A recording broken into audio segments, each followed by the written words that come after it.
Question के through जाओगे that is right.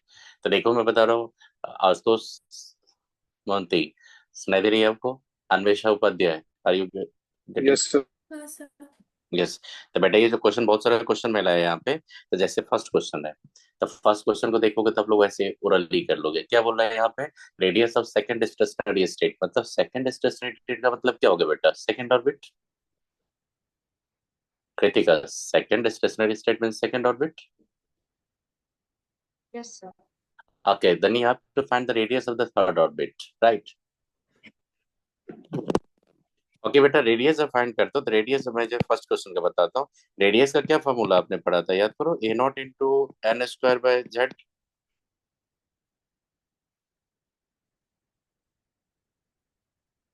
Shreya बताइए, यही था कि नहीं फॉर्मूला? आप बता दो। आप तो अकॉर्डिंग टू क्वेश्चन आएंगे, तो अकॉर्डिंग टू क्वेश्चन बोल रहा है कि R equal to a naught, ये कौन सा ऑर्बिट का है ये बताओ तो? सेकेंड ऑर्बिट का। Second orbit. ये इक्वेशन वन ले लिए, और दूसरा इक्वेशन का एक्स ले लेंगे, मान लीजिए फाइंड करना उसको। तो किस में जाना? थर्ड ऑर्बिट में। तो थ्री स्क्वायर में वन कर देंगे, इक्वेशन टू कर देंगे। अब सीधा क्या करेंगे, इक्वेशन वन टू को कर देंगे डिवाइड। जैसे टू करेंगे तो बेटा क्या होगा, आर बाय एक्स आ जाएगा। ये आर बाय एक्स क्या हो जाएगा आपका? 4/9 हो जाएगा, राइट। अब 4/9 हो जाएगा तो देखो, तो एक्स इक्वल टू क्या होगा? 9r/4 हो जाएगा कि नहीं?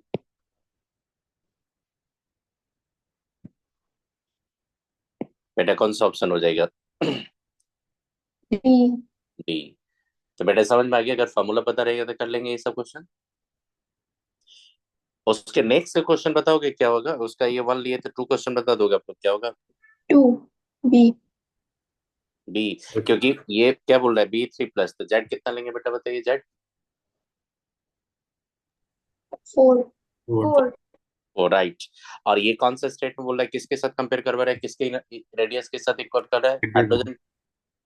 हाइड्रोजन का फर्स्ट ऑर्बिट का रेडियस कितना? तो ए नॉट। Yes sir.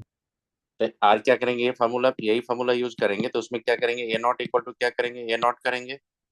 और यहाँ पे क्या करेंगे, एन स्क्वायर कर देंगे अपॉन क्या करेंगे बेटा बता दो? जेड। तो जेड कितना हो जाएगा? 4। तो जैसे 4 हो जाएगा तो एन स्क्वायर इक्वल टू 4 हो गया, तो एन इक्वल टू कितना हो गया? 2 हो गया कि नहीं? Yes sir. ओके। अब बेटा थर्ड जो क्वेश्चन होगा नहीं कर लोगे खुद से? नहीं कर लेंगे खुद से ये सब? अर्जी सब बताइए, कर लोगे ना ये बेटा खुद से? मैंने को लेटा भेजा बे तो हाँ। है। चल, नेक्स्ट नेक्स्ट क्वेश्चन देख, बेटा नेक्स्ट क्वेश्चन देख। What should be answer of this question? Akash Nag बताइए तो, what should be answer of this question? Very simple question, do fast. You have to find in the meter per second, right? Fifth orbit. So what should be the value of Z for the Li2 plus? Sreja, what should be the value of Z Li2 plus? नाता सा बताइए क्या होगा बेटा? Li2 three. plus का Z का value? Three. 3, right. आप खुद से फाइंड कीजिए क्या होगा रेडियस। ये रेडियस का कौन सा है formula? Sir D. D option. क्या करेंगे बेटा, जेड बाय एन करेंगे? नहीं, जेड बाय एन करते हैं हम लोग, जेड बाय एन करते हैं, याद सर कीजिए। बी। बी ऑप्शन आ जाएगा, क्योंकि 2.18 जो लिए थे मैंने, 10 पावर 6 जो लिए था, वो क्या लिया था, जेड बाय एन लिया था ना बेटा, मीटर पर सेकेंड। तो जेड यहाँ पे 3 होगा, राइट। और एन कितना होगा, 5 होगा। अरे तो बेटा बुझे चीज तो। Yes sir. सुभारती मंडल, समझ में आएगी बेटा ये? Yes sir. ओके। तो ये सब बहुत सिंपल है, आप लोग खुद से कर सकते हो। अब ये बताना आप लोग, आप जो बता रहे हैं मंथली बोल, এটা देख, এটা फ्रीक्वेंसी रिवोल्यूशन, এটা बोलबो, এটা टॉपिक आज मैं बताऊंगा। और यहाँ पे ये सब आपका क्वेश्चन आगे का बताऊंगा, ये सब क्वेश्चन आगे बताने वाला हूँ अभी। तो अभी सिर्फ मेरे को बता दो कि आपका जो पीडीएफ था, उसी पीडीएफ में मैं चाहता हूँ कंटिन्यू कर दूं। ये देखो, नहीं ये तो नहीं था शायद, ये पीडीएफ नहीं, नो नो, पीडीएफ था जो आपका, मैं देख रहा हूँ उसी पीडीएफ में क्वेश्चन कंटिन्यू कर दूंगा, ये था। तब जैसा आपका जो बैच था ना, आपका थोड़ा आप लोग आगे निकल गए थे, राइट। इन एक दिन कनेक्शन में प्रॉब्लम था, इसलिए तो थोड़ा मैंने এটা कुछ आगे निकल गया, तो थोड़ा वेट कीजिए, आप लोग रिवीजन हो जाएगी इफेक्टिवली, राइट। तो देखिएगा, तो बेटा क्या होता है कि जब एक इलेक्ट्रॉन किसी, अन्वेषा बताओ, एक इलेक्ट्रॉन किसी ऑर्बिट में अगर इवॉल्व करेगा अराउंड द न्यूक्लियस, तो that electron associated with how many types of energy? Two types, potential and kinetic. Right. और ये मैंने पहले बता दिया था कि kinetic energy due to revolution of electron around the nucleus. अब बेटा बता दो, जब इलेक्ट्रॉन रिवॉल्व करेगा अराउंड द न्यूक्लियस तो कुछ ना कुछ तो वेलोसिटी से रिवॉल्व करेगा। तो उसका जब काइनेटिक एनर्जी होगा तो हाफ एम बी स्क्वायर सब फाइंड करेंगे। तो डेफिनेटली मैंने that value should be the positive और नेगेटिव और पॉजिटिव, राइट। तो यहाँ पे देखो कि ये जो वैल्यू आ गया, यहाँ पे देखना ये जो वैल्यू आ गया ये पॉजिटिव आ गया, यहाँ पे ये समझ में आ गया, ये पॉजिटिव, यहाँ तक समझ में आ गया पॉजिटिव। तो ये Yes, sir. था आपका पोटेंशियल काइनेटिक एनर्जी का। पोटेंशियल एनर्जी क्या होता है? पोटेंशियल एनर्जी का थ्योरेटिकली जाओगे तो ये आप फेज से चीजें, इस फेज में आप लोग क्या बोलते हो कि वर्क डन जब होता है, वर्क डन तो फोर्स इंटू डिस्प्लेसमेंट होता है कि नहीं बेटा? जब फेज में बढ़ते हो तो फोर्स इंटू डिस्प्लेसमेंट को क्या बोलते हैं? Work done. Yes, sir. Yes. Into अब cos theta. हाँ, नहीं नहीं कॉस थीटा नहीं, वो कॉस थीटा हटा दीजिए, आप सीधा बोलिए कि मान लीजिए कि ये न्यूक्लियस है, सुनिएगा गौर से सुनिएगा, जो बता रहा हूँ सुनिएगा। ये न्यूक्लियस है। आप बता दो इलेक्ट्रॉन किससे बॉन्डेड है? न्यूक्लियस से बॉन्डेड है। Yes sir. आप बता दो इलेक्ट्रॉन जब न्यूक्लियस के बॉन्डेड है तो इलेक्ट्रॉन जो होगा वो न्यूक्लियस के इलेक्ट्रोस्टैटिक फील्ड में है। Yes sir. अब ये बताओ इलेक्ट्रोस्टैटिक फील्ड में जब इलेक्ट्रॉन यहाँ पे रिवॉल्व कर रहा है, अब मान लो इसको फील्ड से बाहर कर देते हैं, मान लो कि फील्ड से बाहर मैं यहाँ पे लेके इलेक्ट्रॉन, ये फील्ड के बाहर आई है, यहाँ पे इसका इलेक्ट्रोस्टैटिक फील्ड नहीं है, तो अगर यहाँ पे इलेक्ट्रॉन होगा तो इलेक्ट्रॉन की एनर्जी क्या होगा? जीरो, क्योंकि फील्ड में नहीं है वो। Yes sir. अब इस इलेक्ट्रॉन को किसी ऑर्बिट में लाना है मेरे को, यहाँ पे इस ऑर्बिट में लाना है, तो बेटा इस ऑर्बिट में लाने के लिए वर्क डन तो करना पड़ेगा इलेक्ट्रॉन्स को।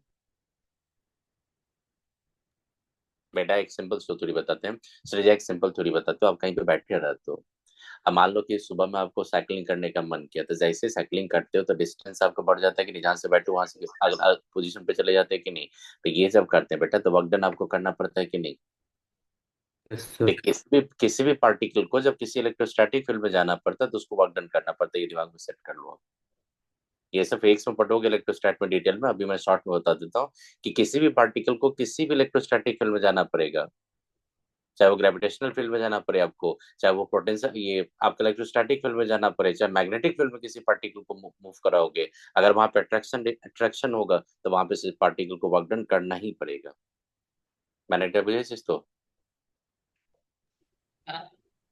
ये वर्क डन का जब होता है तो इसका डिफिनेशन जो होता है मैं लिख रहा हूँ यहाँ पे, क्या होता है? इट इज इक्वल टू, लिखो, इट इज इक्वल टू, पहले लिख लो, मैं बताऊँ, it is equal to work done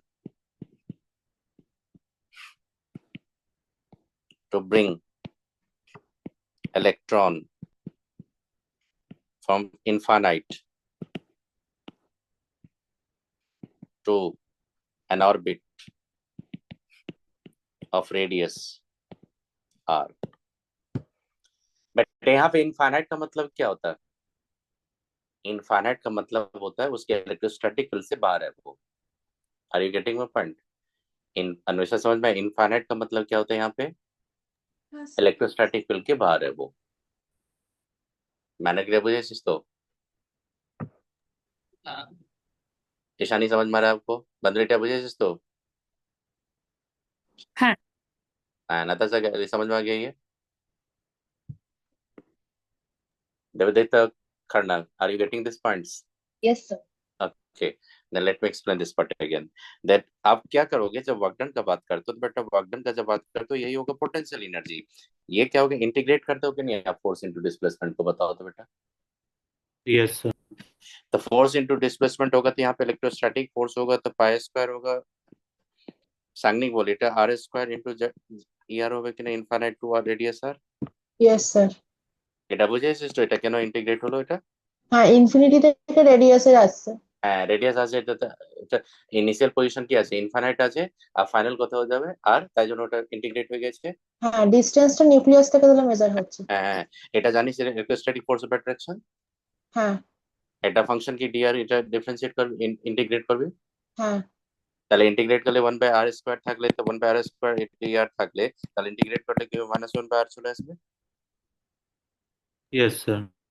okay, तो जैसे ही इसको 1/r करेंगे बेटा यहाँ पे, तो आप सीधा करोगे यहाँ पे 1/4πε0, वो कांस्टेंट रहेगा, कांस्टेंट रहेगा, जेड स्क्वायर भी कांस्टेंट है, और ये हो जाएगा कि नहीं? बोलिए এটা सांगनिक बताइए, समझ में आ गई है? Yes sir. তো এটা হলো potential energy. Now tell me potential energy you are getting the negative or positive? Negative. Negative. Negative. Negative. That's force of attraction or repulsion?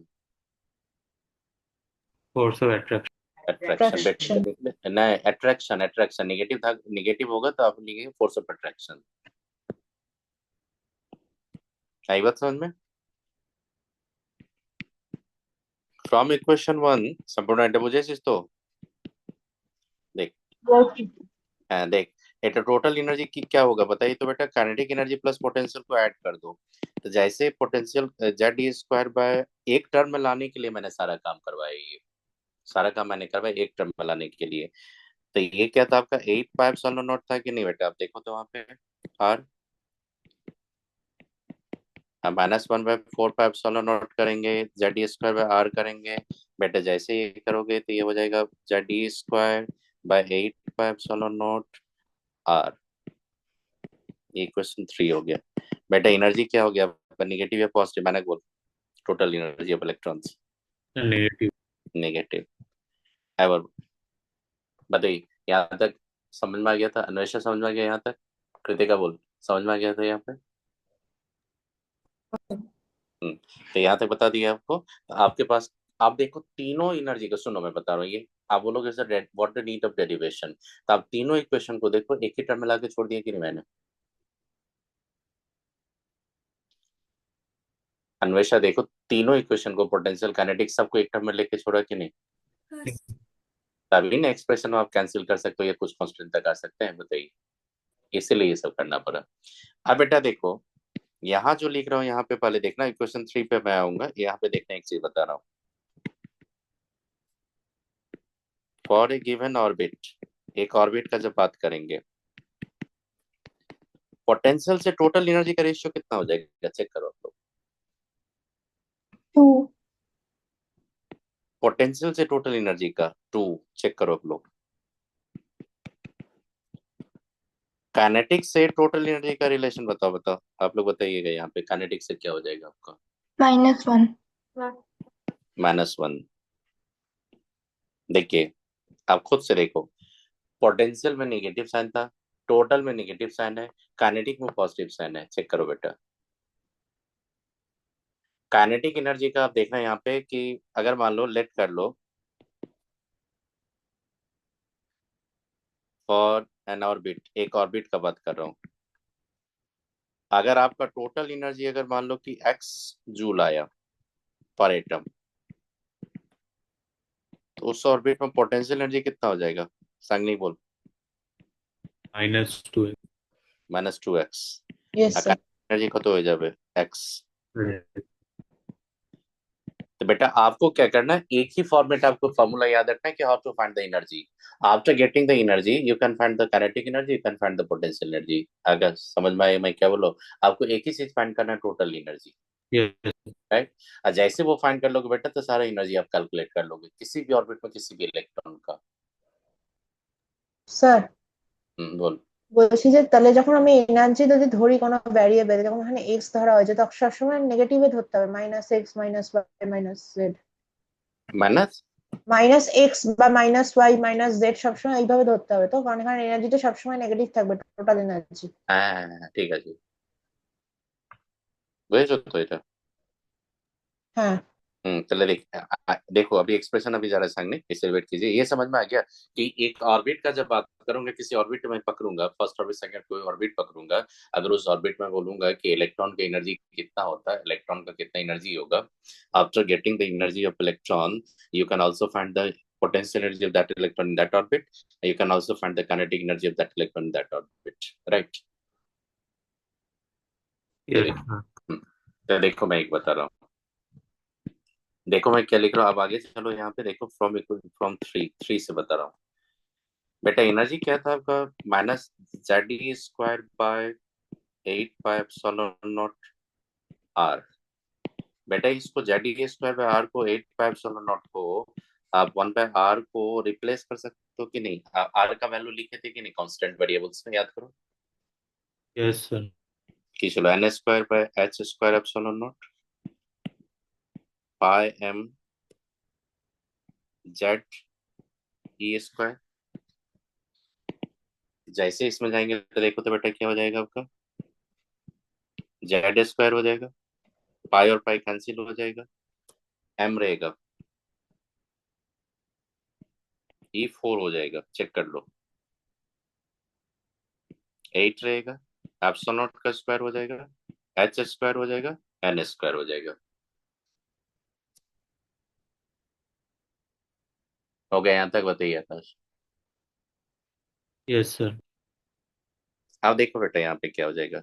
अब इसको जो कर दो, माइनस साइन रहने देता हूँ। निगेटिव साइन का मतलब क्या होता है मैं लिख दूंगा, पहले लिखिए आप लोग, एक्सप्रेशन पहले कर लीजिए। साइन এটা বুঝেছিস তো, এটা e/4 এটা h এপসিলন নট স্কয়ার আর h স্কয়ার, এটা कांस्टेंट থাকবে কিনা বল Sunny. Yes sir. Yes sir. ये क्या है कांस्टेंट, ये क्या है आपका वेरिएबल्स। अब कांस्टेंट का वैल्यू होता है 1.8 1 2.8 2.18 इंटू 10⁻18 जूल। बेटा इसी से बताओ तो एनर्जी नहीं फाइंड कर लोगे, फॉर्मूला आ गया ना फाइनल आपका।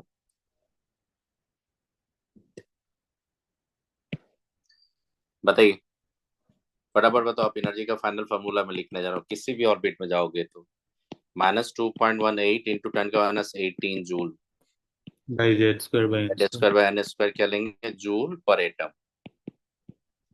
बेटा इसी को अगर इलेक्ट्रोवोल्ट में कन्वर्ट करेंगे तो क्या करेंगे आप, 1.602 इंटू 10⁻19 से डिवाइड कर देंगे कि नहीं आप।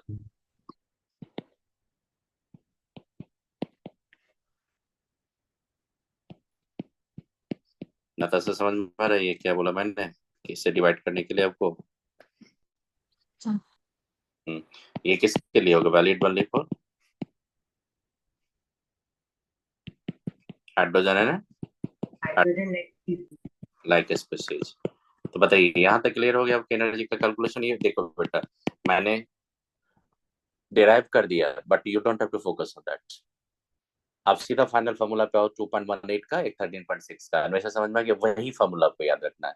अब बेटा बता दो, variation Z square by n square का हो रहा है, Z square by n square का निगेटिव टर्म है। यस। तो अगर मान लो कि जेड स्क्वायर का एन स्क्वायर का वैल्यू मैं बढ़ाते जाऊंगा, जेड को फिक्स कर दो, एन स्क्वायर का वैल्यू बढ़ाते जाएंगे तो मोर निगेटिव से लेस निगेटिव की तरफ जाएगा वो। Yes sir. अब मोर निगेटिव से लेस निगेटिव की तरफ जाएगा तो एनर्जी क्या होगा, इंक्रीज होगा। आई बात समझ में। तो सबसे लोएस्ट पॉसिबल एनर्जी स्टेट कौन होगा, n equal to 1। Yes sir. Yes. आइए एन को इनफाइनाइट कर देंगे तो एनर्जी जीरो आ जाएगा कि नहीं। Yes sir. यस बेटा सर। सबसे कम एनर्जी किस ऑर्बिट में रहता है, फर्स्ट ऑर्बिट में। तो आप ऐसे लिख लो इसको, लिख लो फॉर हाइड्रोजन का बात कर रहा हूँ। बेटा जेड कितना होता है 1, एन 1 इक्वल टू 1 लेंगे तो एनर्जी कितना हो जाएगा बताना मेरे को, 13.6 हो जाएगा कि नहीं इलेक्ट्रोवोल्ट पर एटम। एन इक्वल टू 2 लेंगे तो एनर्जी देखो तो बेटा कितना हो जाएगा, -13.6 लेंगे, Z square by n square होता है, -3.4 इलेक्ट्रोवोल्ट हो गया पर एटम। एन इक्वल टू 3 लेंगे तो बेटा एनर्जी बताओ तो कितना हो जाएगा,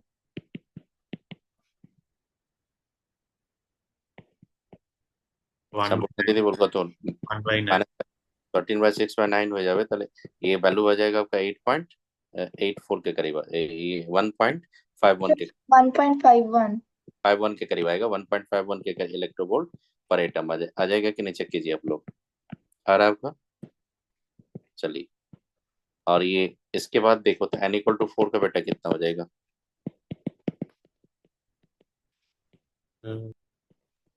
0.85।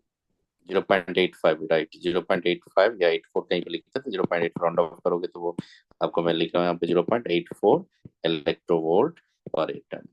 अब बेटा बता दो, ये तो हाइड्रोजन के लिए, फॉर He+ के लिए जाएंगे, जेड कितना होता है इसका 2, सेकेंड ऑर्बिट की एनर्जी बताओ कितना हो जाएगा, minus by Z square by n square, Z square by n square की 1 टू स्क्वायर जब 1 लेंगे तो -13.6 13.6। आ जाएगा कि नहीं इलेक्ट्रोवोल्ट। पोटेंशियल एनर्जी कितना हो जाएगी इस ऑर्बिट का, बताइए तो। -27.2। Kinetic energy 13.6।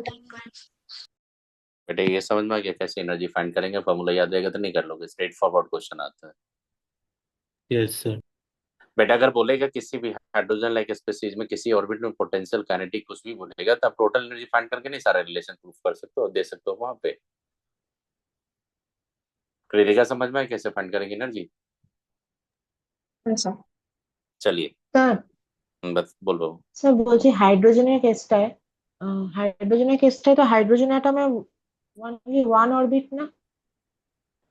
হাইড্রোজেন হাইড্রোজেন অ্যাটমে তো একটাই অরবিট থাকে। একটা অরবিট থাকে, electron if excited to the higher energy level, তাহলে আর অরবিট থাকবে কি না বল।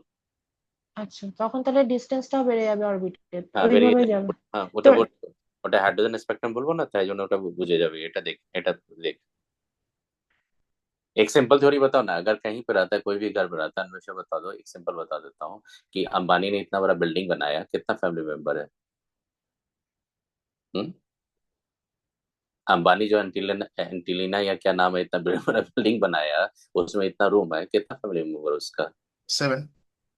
आपने एक सिंपल बताओ ना। ये मैं बता रहा हूँ एक तो, जैसे आप डॉक्टर बनोगे, जैसे अराना, क्या है, अराना ये दास जो डॉक्टर बनेगी, ये बहुत बड़ा बिल्डिंग एक अपार्टमेंट बनाएगी, अब अकेले कितना रूम बनेगी वो बताओ। तो बेटा वही होता है, इलेक्ट्रॉन का घर है ऑर्बिट। इलेक्ट्रॉन लोअर स्टेट में भी रहता है, हायर एनर्जी स्टेट में रहता है, तो बेटा ऑर्बिट का मतलब क्या होता है, 1 2 3 4 5 हमेशा रहता है। अब इलेक्ट्रॉन 1 रो 2 रे 3 रे कोई मतलब नहीं उससे। सांगनी बुझेছো तो। अगर আচ্ছা। এটা बोल, अगर हायर एनर्जी लेवल अगर नहीं रहता तो स्पेक्ट्रम कभी आता मेरे को, कभी एटॉमिक হ্যাঁ स्पेक्ट्रा आता, एटॉमिक स्पेक्ट्रा आया तो एविडेंस कहाँ है, हायर एनर्जी लेवल है तभी तो है वहां पे। হ্যাঁ, তো আমি যদি অনেক এনার্জি দিই তখন একটা সময় আসবে, তখন এনার্জি জিরো হয়ে যাবে, তখন আর অরবিট বলবো না ওটাকে, হ্যাঁ হ্যাঁ হ্যাঁ আউটার। হ্যাঁ এটা बोल, हाइड्रोजन स्पेक्ट्रम है, ওটা बहुत सारा लाइन है वहां पे, एक ही इलेक्ट्रॉन होता है, तो वही इलेक्ट्रॉन एक्साइटेड दे गया, उसके बाद जब नंबर ऑफ पॉसिबिलिटी आया, आपका हायर एनर्जी लेवल लेवल हुआ तभी ना हो गया, ये बताओ। Yes sir. इसीलिए रहता है ये, आई बात समझ में, इसलिए ये सब मत सोचो। इसलिए चलो आगे आ जाओ, एक सिंपल थ्योरी और बता रहा हूँ आपको, देखना यहाँ पे जो नोट करके लिख रहा हूँ ना, तो चलो देखना एक चीज। देखिएगा हाइड्रोजन में एक पॉजिटिव चार्ज होता है, ये फर्स्ट ऑर्बिट है हाइड्रोजन का, ये देखो फर्स्ट ऑर्बिट है। सेकंड ऑर्बिट देखो ये है, थर्ड ऑर्बिट देखो ये है, फोर्थ ऑर्बिट देखो ये है, उससे भी लो हो जाएगा। अब बोलोगे क्यों, तो देखो मैं बता रहा हूँ आपको, एक चीज बता दो, n = 1 है, कितना एनर्जी होता है इसका हाइड्रोजन में, -13.6 इलेक्ट्रोवोल्ट। Yes sir. ये n = 2 है बेटा, कितना एनर्जी होता है इसका, -3.4। ये n = 3 है, कितना था इसका, -1 पॉइंट। -1.51। ये n = 4 था, कितना था इसका, 0.84। अच्छा एक आप एक चीज बताइए आप लोग, अब एक काम करना, अब मैं हायर ऑर्बिट का बता रहा हूँ, देखो ये उससे भी क्लोज आ जाएगा। मतलब कि जैसे जैसे आप डिस्टेंस बढ़ाते जाओगे न्यूक्लियस की तरफ, ऑर्बिट सब बहुत मर्ज करते जाएगा, मतलब लगेगा सब एक दूसरे के बहुत क्लोज है, बहुत क्लोज आ जाता है बेटा। ऐसे करके जाते जाते आप कहाँ पे चले गए, इनफाइनाइट पे चले गए। मतलब ये सिंपल थ्योरी है कि ये फर्स्ट ऑर्बिट है, इसके बीच का जो गैप होता है, ये होता है कितना, देखो इसके बीच का गैप बोलूंगा तो सांगनी टेबल गैप कत हो जो है, -3.4 इलेक्ट्रोवोल्ट, माइनस माइनस 13.6 इलेक्ट्रोवोल्ट, कत हो 13.6। अनन्या बताइए कितना हो जाएगा, 10.2 इलेक्ट्रोवोल्ट का गैप है कि नहीं, बदली बोल, এটা गैप यस कत sir. Electronvolt. Yes sir. Okay, अब बेटा बताइए 10.2 इलेक्ट्रोवोल्ट का बात करेंगे तो यहाँ से 2 और 3 के बीच का गैप जो होगा वो 10.2 इलेक्ट्रोवोल्ट से नीचे आ गया कि नहीं। Yes sir. अगर मैं क्या करूंगा, 2 से लेके इनफाइनाइट का भी अगर डिस्टेंस का गैप लूंगा तो 3.4 इलेक्ट्रोवोल्ट का ही डिफरेंस आएगा। यस। देखो मैंने क्या बोला, इनफाइनाइट पे एनर्जी जीरो होता है, इनफाइनाइट पे एनर्जी जीरो होता है। अब इनफाइनाइट से लेके अगर मैं सेकंड ऑर्बिट का गैप बोलूंगा तो कितना गैप होगा, 3.4 इलेक्ट्रोवोल्ट का। Yes sir. अगर थर्ड से इनफाइनाइट का गैप लेंगे तो कितना होगा, 1.51 इलेक्ट्रोवोल्ट का। Yes sir. Yes sir. अगर बेटा आप 1 से 2 के बीच का गैप इतना ज्यादा मिलेगा कि उसके बाद कोई भी हायर एनर्जी लेवल के इनफाइनाइट से भी गैप लोगे तो उससे कम ही होगा। बेटा ये इतना बड़ा इंफॉर्मेशन है, इसको अगर दिमाग में सेट कर लोगे ये सब, तो स्पेक्ट्रम का क्वेश्चन को कैलकुलेशन से अवॉइड करके आप डायरेक्टली ओरली बना के निकल जाओगे। सुनो मैं बता रहा हूँ फिर से। इस एनर्जी लेवल के अकॉर्डिंग बताइएगा, फर्स्ट ऑर्बिट से एनर्जी ज्यादा किसका, सेकंड का होता है कि नहीं, थर्ड का होता है कि नहीं, बताना आप लोग।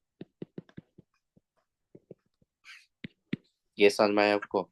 हाँ सर। सिंपल बताएंगे, एन का वैल्यू अगर इंक्रीज करेंगे तो एनर्जी का वैल्यू क्या हो जाएगा, इंक्रीज होगा कि डिक्रीज होगा? इंक्रीज होगा।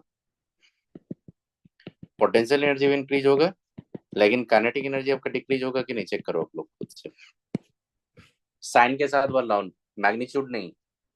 We are not talking about the magnitude, मैं बता रहा हूँ साइन के साथ, नेगेटिव साइन के साथ इंक्लूड करके देखो। तो जैसे एन का वैल्यू बढ़ाते जाएंगे तो पोटेंशियल आपका क्या हो जाएगा, इंक्रीज होगा। काइनेटिक क्या होगा, डिक्रीज होगा। अब टोटल एनर्जी क्या होगा, डिक्रीज होगा। अब ये इंक्रीज होगा। बताओ तो सबसे कम एनर्जी काइनेटिक का किस में होगा, close to infinite. Yes sir. और यस सर। सबसे सबसे कम एनर्जी इलेक्ट्रॉन का किस में होगा, फर्स्ट ऑर्बिट में। Yes sir. तो इसका मतलब क्या हो गया, ये लोएस्ट एनर्जी लेवल हो गया।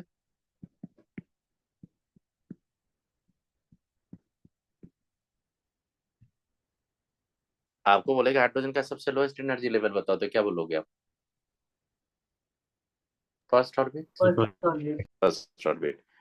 अब ये बताना, ये समझ में आया कि नेगेटिव साइन के साथ ही बोलोगे दोनों की, ये दोनों का टोटल का पोटेंशियल का, काइनेटिक तो आपको पता है। बताओ तो इलेक्ट्रॉन का काइनेटिक एनर्जी सबसे ज्यादा किस ऑर्बिट में रहेगा। First orbit. आप बताइए। फर्स्ट जब सुनिए, जब स्पीड का फॉर्मूला लिए थे तो क्या था, जेट बैंड था। Yes sir. बताइए जब आपने जेट बैंड लिया था, अब जेट का वैल्यू यहाँ पे फिक्स कर देंगे तो 1/n जैसे आ जाएगा बेटा। एन का वैल्यू इंक्रीज करोगे तो स्पीड क्या होगा, कम होते जाएगा। Yes sir. तो सबसे ज्यादा स्पीड किस में होगा, फर्स्ट ऑर्बिट में। यस। और ऑर्बिट टू ऑर्बिट इलेक्ट्रॉन का मास तो चेंज नहीं होने वाला है। No half sir. M v square अगर यूज करेंगे तो सबसे ज्यादा किस में आ जाएगा, काइनेटिक एनर्जी, फर्स्ट ऑर्बिट में। यस। और kinetic energy, total energy potential तो नेगेटिव साइन था, तो जैसे न्यूक्लियस से आप दूर चल दे जाओगे तो टोटल एनर्जी पोटेंशियल एनर्जी तो बढ़ते चला जाएगा, from the more negative to less negative. Yes sir. ये समझ में आया आपको यहाँ पे ये पॉइंट, सांगनी बुझे तो इट सेकंड पॉइंट चले। देखते यहाँ पे 2 से 1 का डिफरेंस ज्यादा है कि नहीं, 3 से 2 का।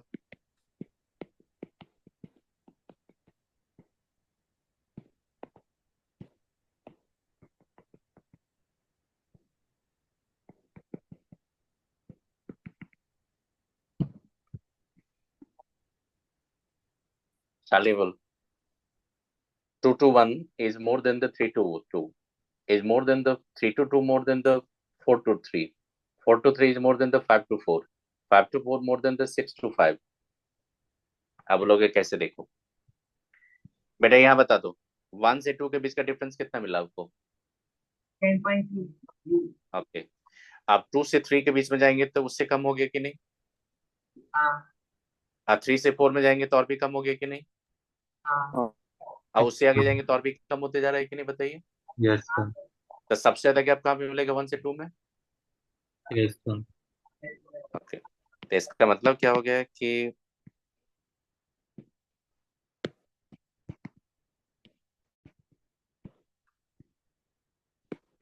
as value of n increases, the difference between successive energy levels क्या हो जाएगा, बता दो। decreases, decrease. energy levels decreases। आप जो पॉइंट लिख रहा हो उसको देखिएगा, अगर मैं 2 से 1 का डिफरेंस लूंगा, ये 2 से 1 का डिफरेंस मैं बोल रहा हूँ ज्यादा होगा, कहाँ से देखना, 6 से 2 का डिफरेंस से। ट्रू है ये।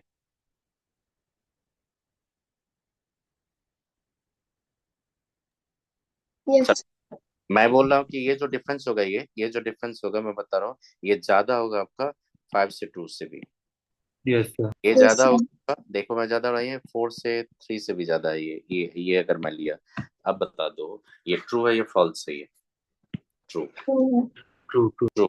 क्योंकि आप खुद से देखो, यहाँ पे एक ऑब्जर्वेशन में बता रहा हूँ आपको कि अगर मेरे को बोलेगा कि 6, तो मान लो ये 1 पकड़ा, 2 पकड़ा, 3 4 5 6। अभी देखो मैं 6 से 2 का डिफरेंस लूंगा, 6 से 2 का डिफरेंस, डेफिनेटली वो 4 से 2 के डिफरेंस से ज्यादा होगा। बताइए बेटा।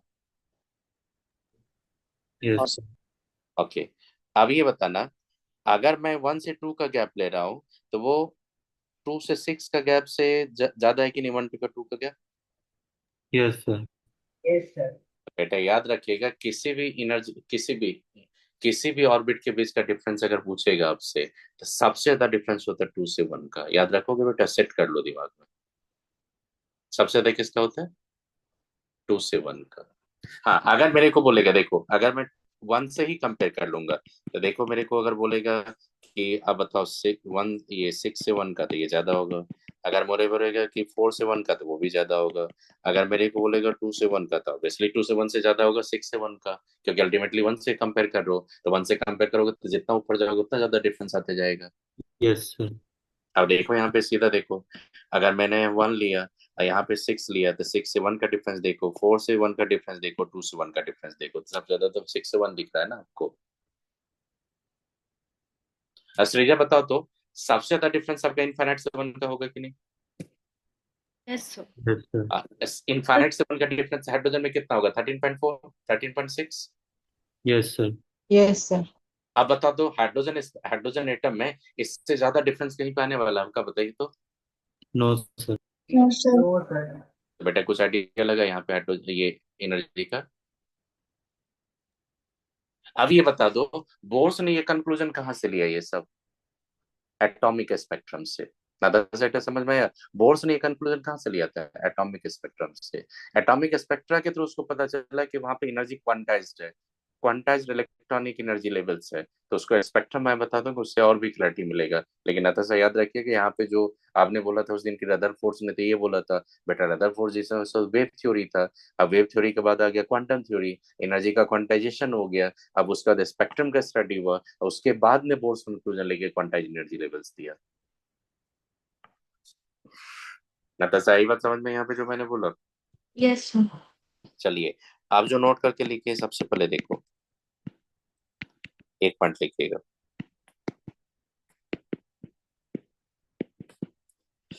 अब बताओ, किसी भी एटम में लोएस्ट एनर्जी लेवल्स कौन सा होगा? 1 होगा कि नहीं? इसी को बोलते हैं हम लोग ग्राउंड स्टेट। याद रखेंगे ग्राउंड स्टेट क्या होता है?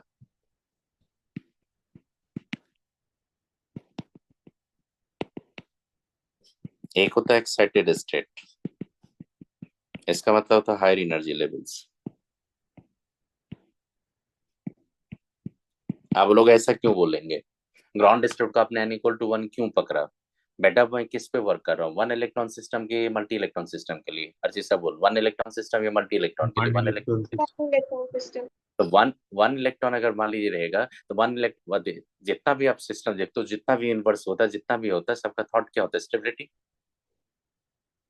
अन्वेषा देखिए, एक अब ये नियम याद रखिएगा कि हम लोग जितना भी रिएक्शन पढ़ेंगे, जो भी पढ़ेंगे, थर्मोडायनेमिक्स पढ़ेंगे, स्पॉन्टेनिटी बताएंगे, सबका टारगेट होता है स्टेबिलिटी लाना। आप भी पढ़ाई करते हो, क्यों? स्टेबिलिटी लाना है ना आपको। Are you getting my points? सबका टारगेट होता है स्टेबिलिटी लाना। आई बात समझ में? तो दुनिया घूम के गोल बोलते हैं ना, दुनिया गोल, तो दुनिया गोल ही है, सबका टारगेट होता है स्टेबिलिटी लाना। हाँ, कुछ एक्सेप्शन होगा अलग चीज है, लेकिन सब कुछ डिस्ट्रॉयर भी होता है ना, जो सबको परेशान करने के चक्कर में रहता है। लेकिन सबका टारगेट होता है स्टेबिलिटी लाना। तो सुनो क्या होता है, मैं बता रहा हूँ। एक ही इलेक्ट्रॉन को अगर ज्यादा स्टेबिलिटी लाना है, तो वो कहाँ पे रहेगा? सबसे close to the nucleus. yes sir, तो इसीलिए आप जब लिखते हो तो फर्स्ट एक ही इलेक्ट्रॉन आता है, तो पहले कहाँ पे फील करते हो उसको? फर्स्ट ऑर्बिट में। लिखते हो कि नहीं आप?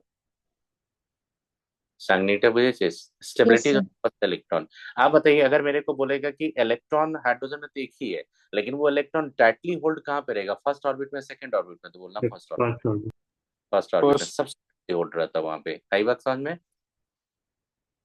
एक्साइटेड स्टेट, अगर मैं बोलूंगा यहाँ पे first excited state, first excited state, तो बेटा फर्स्ट एक्साइटेड स्टेट का मतलब होता है n = 2। याद रखेंगे, अगर मैं बोलूंगा second excited state n equal to कितना लेंगे बेटा 3। अगर मैं बोलूंगा third excited state n equal to कितना लेंगे बेटा बताइए 4। एक्साइटेड स्टेट कहाँ से लिए n equal to the ground state है तो 2 3 4 क्या होगा एक्साइटेड स्टेट होगा एक इलेक्ट्रॉन के लिए। तो आप फिफ्थ एक्साइटेड स्टेट लेंगे तो कौन सा ऑर्बिट होगा बताओ तो सर सी। 6। अब बेटा समझ में कि एक्साइटेड स्टेट क्या होता है। अब सुनिए आप जो बताने जा रहा हूँ सुनिएगा। Find the potential energy and kinetic energy of electron in second excited state। Second नहीं आप लिखो first excited state. Excited state of He plus ion खुद से बताइए आपको।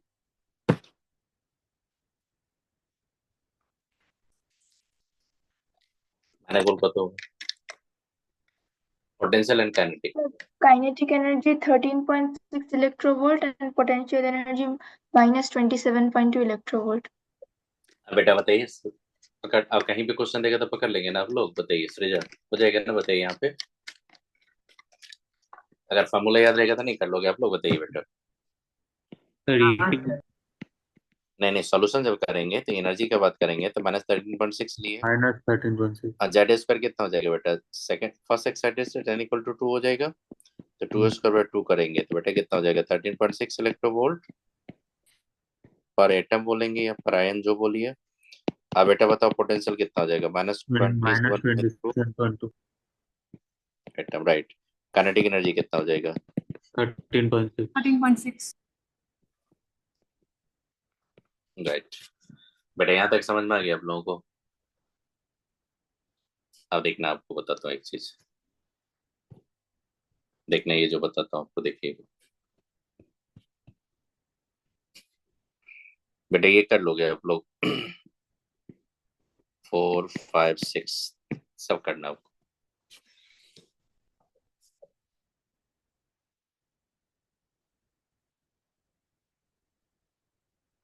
बताओ पोटेंशियल एनर्जी अगर -3.6 इलेक्ट्रो 6 -6 फोर का ऑप्शन बी होगा। हाँ अगर मान लीजिए यहाँ पे -6.8 इलेक्ट्रोवोल्ट है तो इसका मतलब कौन सा पोटेंशियल एनर्जी होगा तो उसका टोटल एनर्जी कितना होगा माइनस 3.4। 3.4 इलेक्ट्रोवोल्ट। तो 3.4 इलेक्ट्रोवोल्ट किसमें था सेकंड किसमें था सेकंड ऑर्बिट का। यहाँ से जाएंगे तो टोटल एनर्जी कितना हो जाएगा तो -3.4 दे देंगे। इसको -13.6 से लेंगे जेड स्क्वायर तो जेड स्क्वायर देंगे हाइड्रोजन के लिए 1 एन स्क्वायर एन कर देंगे। जैसे ये माइनस माइनस कैंसिल हो गए तो एन स्क्वायर इक्वल टू 4 होगा तो बेटा बोला एन इक्वल टू को तो 2। नहीं भी करेंगे ओरली फाइंड कर सकते हैं अगर करना होगा तो फॉर्मूला यूज कर लीजिए आप। 5 बताइए आप लोग। 4 का तो ए होगा ना कि फर्स्ट Excited state लिखा. नहीं क्या बोला है कि यहाँ पे अच्छा पोटेंशियल एनर्जी की बात कर रहे हैं कि इन विच एक्साइटेड स्टेट बोला इन विच एक्साइटेड स्टेट तो फर्स्ट हो जाएगा राइट। आप बताइए 5 का बताइए आप लोग जल्दी से। KLM लिख दो ना आप लोग। एन इक्वल टू क्या लिखते हैं 1 n equal to 2 n equal to 3 n equal to 4 तो 4 का बात कर रहा है वो।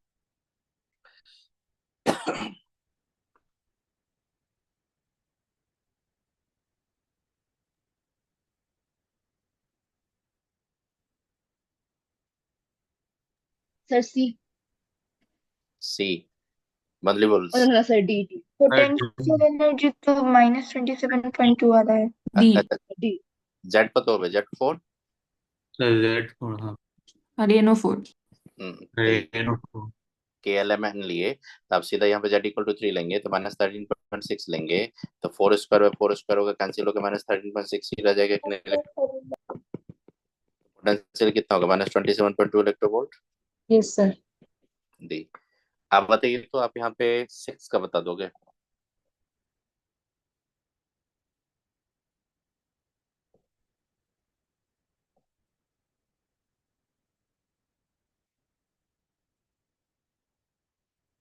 ये लड़की बहुत हंसी ला रहा है इसका मैंने से इतना हंसो नहीं।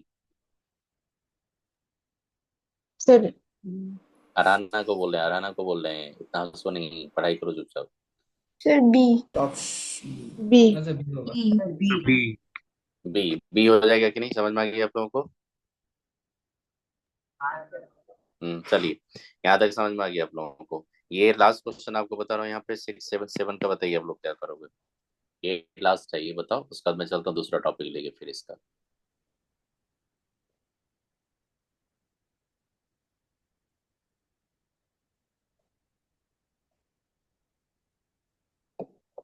फिर बात कर रही है लड़की।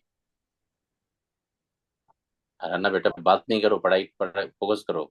Sir, I'm reading the question. Okay.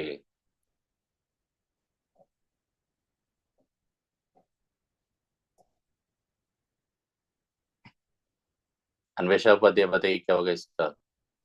ভূমিকার ভূমিকার দিদি কোথায় আছো তুমি? কি হলো, হেডেক আছে? হুম। না স্যার ঠিক আছে। কি তাহলে তাড়াতাড়ি बोल।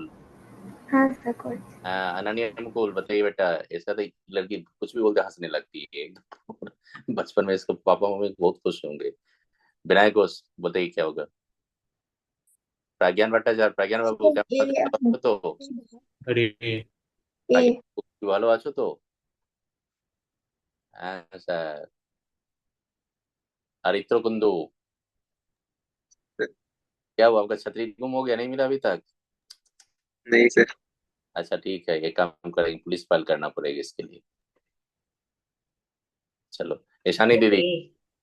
अच्छा चलिए ठीक है।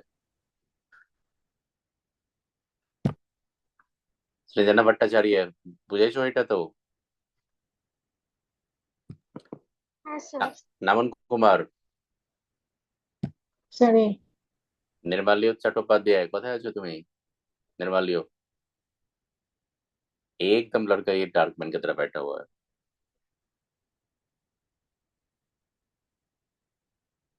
संपूर्ण क्या हुआ बोल। एफ सीता मंडल बोल क्या हुआ।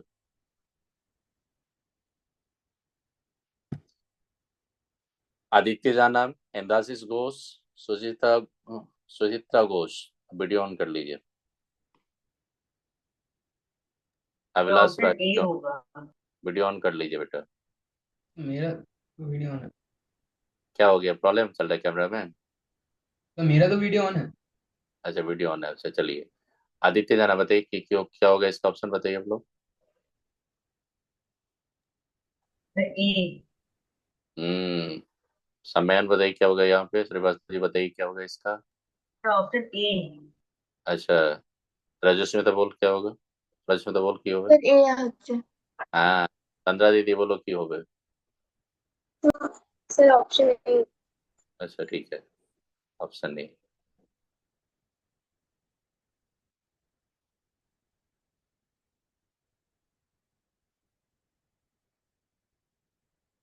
एक मिनट रुको, ये देख रहा है यहाँ पे, संपूर्ण देख रहा है यहाँ पे, संगीता ये देख रहे हैं यहाँ पे।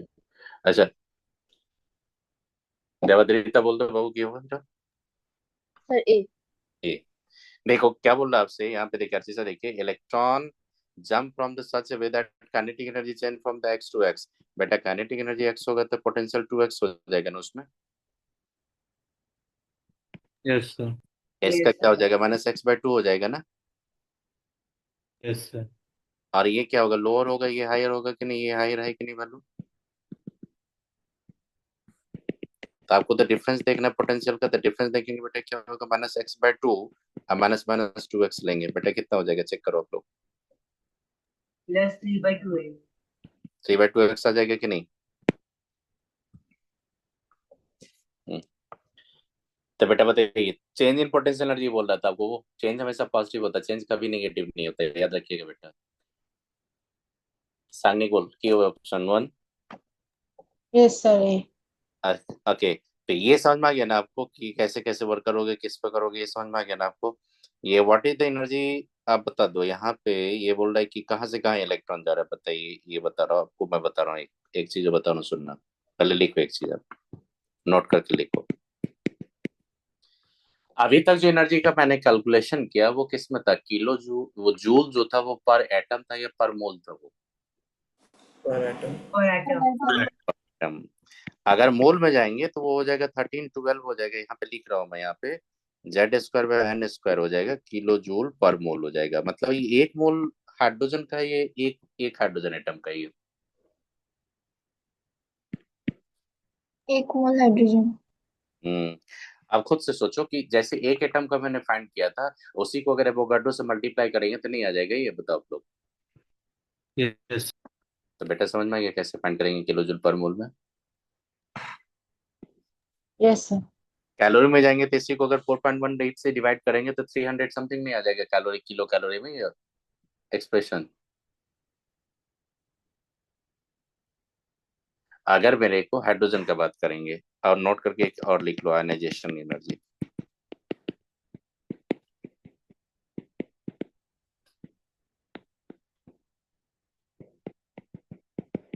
क्या होता है सुना आयनाइजेशन एनर्जी? सुनना मैं क्या बोल रहा हूँ। इलेक्ट्रॉन को, सुनना, इलेक्ट्रॉन को एटम से कंप्लीटली रिमूव कर दो तो एनर्जी चाहिए कि नहीं बेटा? Yes sir. Yes, sir. Yes. एक चीज मैं दिखा रहा हूँ, अब देखिए लिखिएगा। एक चीज मैं दिखा रहा हूँ, एक चीज जो दिखा रहा हूँ आपको देखना है। आयनाइजेशन एनर्जी का डेफिनेशन में लिख रहा हूँ यहाँ पे, लेकिन एक चीज जो दिखा रहा हूँ पहले देखिएगा क्या होता है। ये न्यूक्लियस है, अब मान लो ये इलेक्ट्रॉन्स है, और ये इलेक्ट्रॉन्स का एनर्जी लेवल सब है। यहाँ पे मैंने n=1 लिए थे तो जेड कितना था? 13.6 इलेक्ट्रोवोल्ट। यहाँ पे कितना लिए थे बेटा? n=2 पे -3.4 इलेक्ट्रोवोल्ट। ये नेगेटिव साइन का मतलब क्या होता है? देखो, नेगेटिव साइन का मतलब क्या होता है? Sign indicates that electron bond to the atomic system by this amount of energy.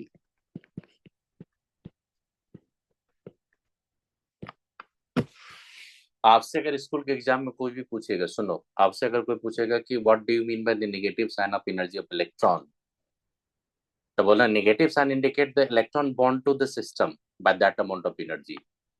अब बेटा बता दो नमन, सुनो, एक सिंपल बता रहा हूँ कि हाइड्रोजन के फर्स्ट ऑर्बिट में इलेक्ट्रॉन का एनर्जी कितना था? -3.6 इलेक्ट्रोवोल्ट। इसका मतलब होता है कि उस इलेक्ट्रॉन को अगर कंप्लीटली मैं डिटैच कर दूंगा, वहां से हटा दूंगा, तो मेरे को कितना इलेक्ट्रोवोल्ट का पोटेंशियल, कितना एनर्जी चाहिए मेरे को फोटोन के थ्रू? बताइए आप लोग। 13.6। 13 प्लस 13.6। आप बताइए, फर्स्ट ऑर्बिट में वो कितना एनर्जी से होल्ड करके रखा वो? 13.6 इलेक्ट्रोवोल्ट से। Yes, sir. सेकेंड ऑर्बिट में कितना से होल्ड है वो? 3.4 इलेक्ट्रोवोल्ट से। Yes, sir. थर्ड ऑर्बिट में कितना से होगा? 1.51 इलेक्ट्रोवोल्ट से। Yes, sir. अब बेटा बताओ, तो जैसे जैसे जाओगे तो वो स्ट्रांगली होल्ड रहेगा कि लूजली बॉन्डेड रहेगा? लूजली बॉन्डेड रहेगा। अगर मैं किसी इलेक्ट्रॉन को यहाँ पे रखूंगा और एक इलेक्ट्रॉन यहाँ पे रखूंगा, अब बताओ मैं इजीली किसको हटा लूंगा? फर्स्ट ऑर्बिट से इलेक्ट्रॉन को या सेकंड ऑर्बिट से? Second order. सेकंड ऑर्बिट से। Second orbit. Second orbit. अगर थर्ड ऑर्बिट में और इजीली चला जाएगा, फोर्थ में रहेगा तो और भी इजी चला जाएगा। Yes, yes sir. सर। तो बेटा ये समझ में आ गया। कंप्लीटली इलेक्ट्रॉन को रिमूव करने के लिए इनफाइनाइट तक इलेक्ट्रॉन को ले जाने में जितना एनर्जी चाहिए उसी को बोलते हैं आयनाइजेशन। क्लियर हुआ ये? अब लिखो यहाँ पे आयनाइजेशन का डेफिनेशन लिखो। The amount of energy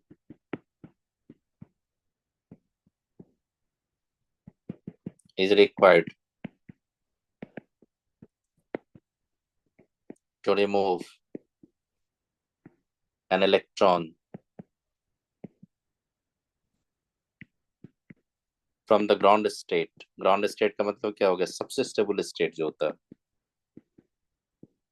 of an isolated gaseous atom।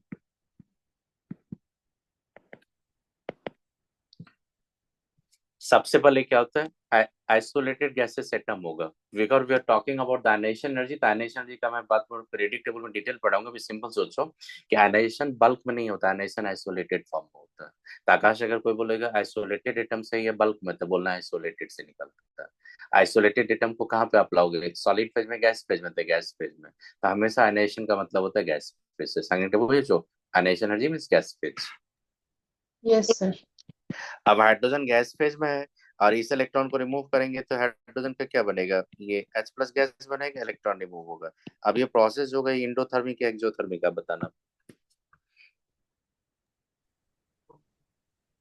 Endothermic. Endothermic, Endothermic. क्योंकि एनर्जी रिक्वायर्ड पड़ेगा ना, एनर्जी रिक्वायर्ड है ना यहाँ पे, बताइए। क्योंकि इलेक्ट्रॉन तो कहाँ पे बॉन्डेड सिस्टम है, तो इलेक्ट्रॉन को फ्री करने के लिए एनर्जी देना पड़ेगा कि नहीं, आपको बताइए।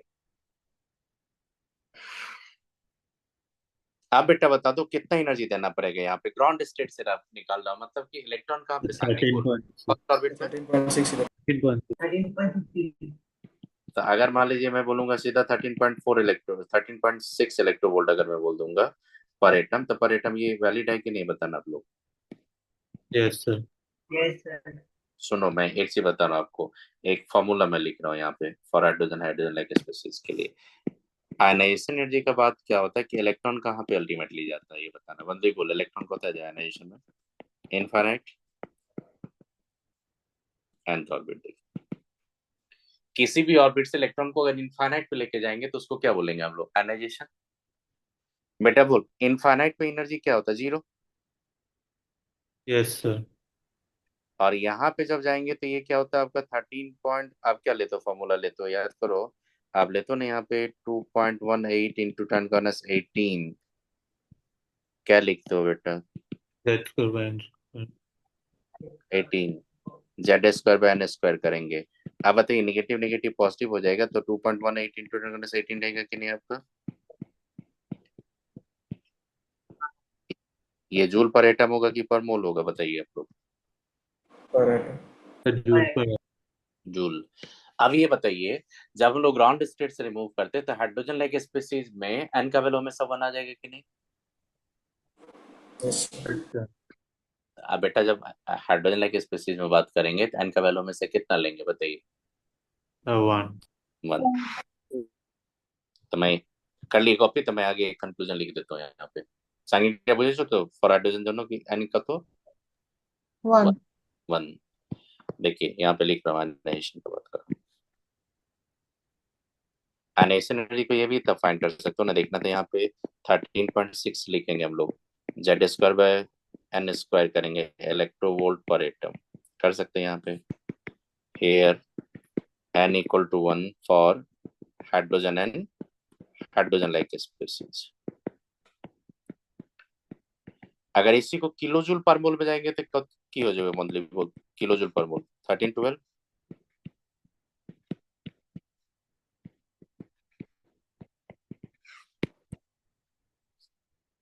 बंदोदी बोल होगा कि नहीं 1312।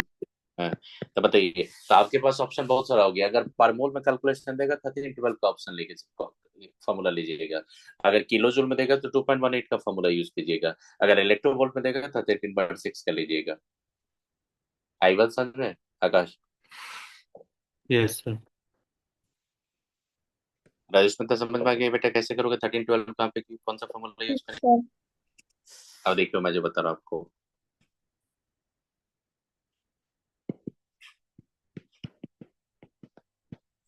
Find the ionisation energy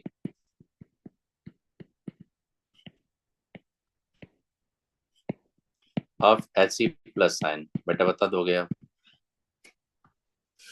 electronvolt में फाइंड करके बताओ कितना हो जाएगा।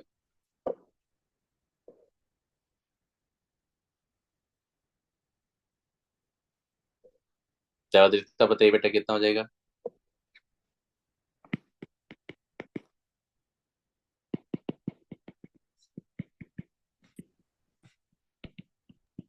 Sir, 4 into 13.6 electron volt. 4.4 electron volt per atom. 4.4 आ रहा है इतना, बताइए तो इतना आ रहा है कि नहीं। 1.4.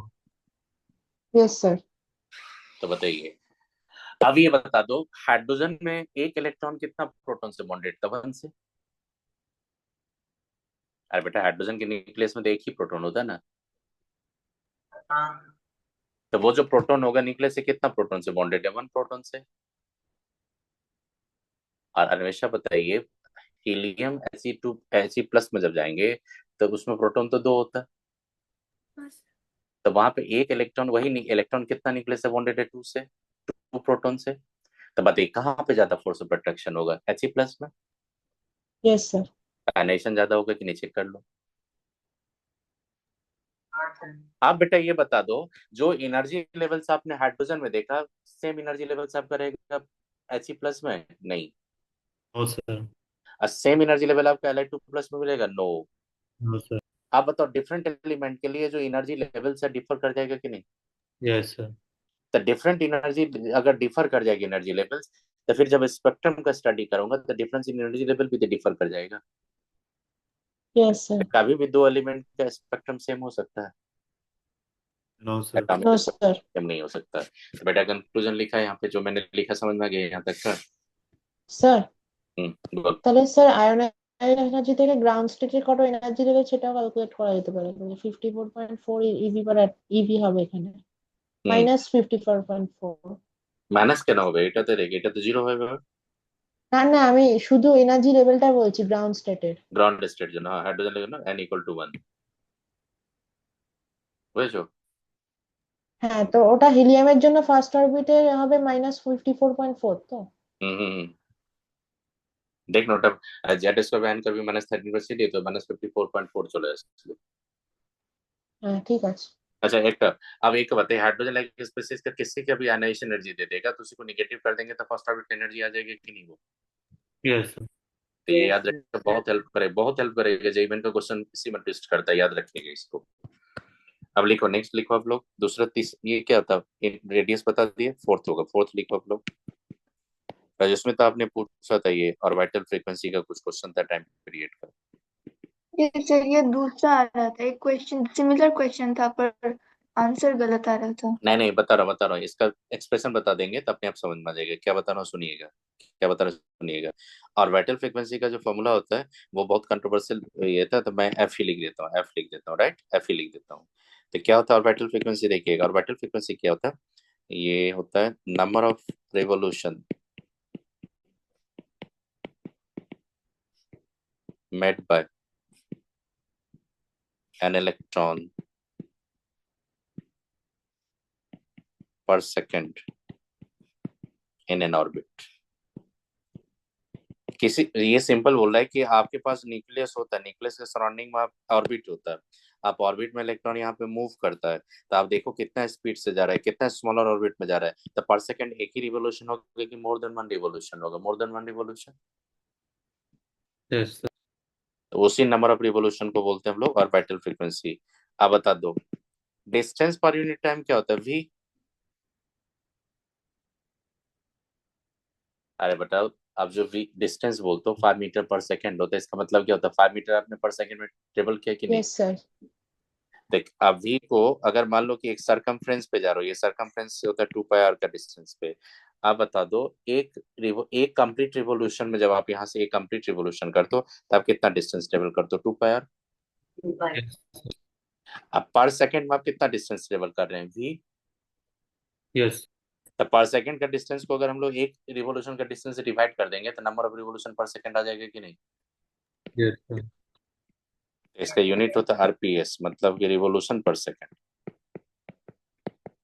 Revolution per second. सर तो बेसिकली यहाँ speed equals distance by time करके time equals distance by speed और टाइम पीरियड का रिवर्स करके फ्रीक्वेंसी निकाल रही है। वही नहीं बता रहा हूँ, अभी बता रहा हूँ, देखिए अभी सुनिए। अब इसमें क्या होता है, वी का भी एक्सप्रेशन है आपका, आर का भी एक्सप्रेशन है कि नहीं आपके पास? अरे बेटा वी का एक्सप्रेशन है आपके पास? Yes, sir. अरे वी यस का, सर। वी का, आर का भी एक्सप्रेशन है आपका? Yes, sir. तो उसी को जब लाएंगे तो देखना ऑर्बिटल फ्रीक्वेंसी का एक फाइनल इक्वेशन जो लिख रहा हूँ उसमें आप एक चीज जो लिख रहा हूँ उसको मैं आपसे वेरीफाई करवाऊंगा, बस वही आपको याद रखना है। देखो ऑर्बिटल फ्रीक्वेंसी होता है 6.57 इंटू 10⁻15 Z²/n³ RPS, ये होता फॉर्मूला। अब सुनना मेरी बात, orbital frequency proportional to v. सुनो, लिखना बंद करो, सुनो मैं बता रहा हूँ। अरे बेटा लिखना बंद करो, पहले सुनो। साइंस एक बार समझ जाओगे ना तो बहुत इजी होता है। सुनो, orbital frequency proportional to v, reciprocal to r. Yes, sir. Yes, sir. अब बेटा वी जो होता है Z/n होता है, Yes, sir. Yes, sir. R क्या होता है? n²/z। Yes, sir. ऊपर जाएगा तो Z² n क्यू हो जाएगा कि नहीं रिलेशन? Yes, sir. ये याद रखना, ये जो पॉइंट आपको बता रहा हूँ रजस्मिता, ये याद रखिएगा, ये पॉइंट याद रखिएगा। हाउ द वाइटल फ्रीक्वेंसी, मतलब योर वाइटल फ्रीक्वेंसी कैसे रिलेटेड है, n Z square by n cube. अब सुनो, टाइम पीरियड्स होगा और वाइटल फ्रीक्वेंसी के रेसिप्रोकल।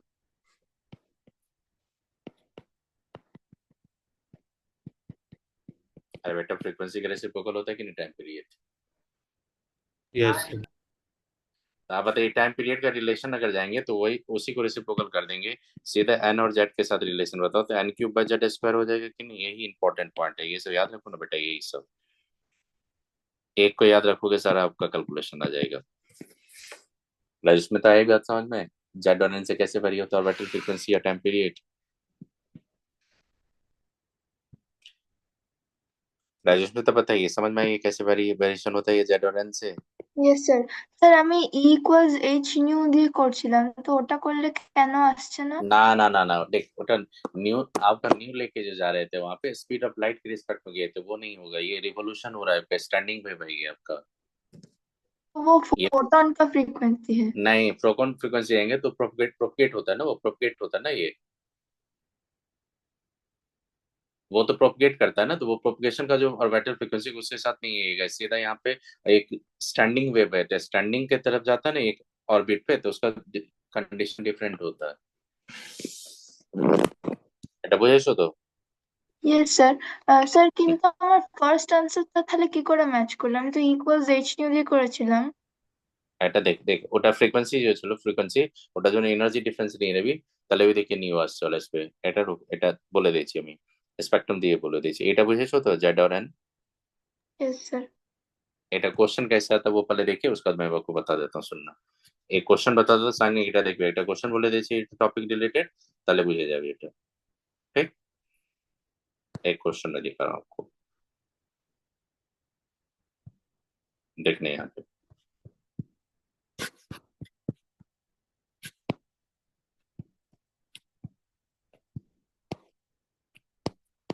देखो ये जो क्वेश्चन है, ये मान लो 8 और 9 लिया मैंने, पहले आप देखो यहाँ पे 8 और 9,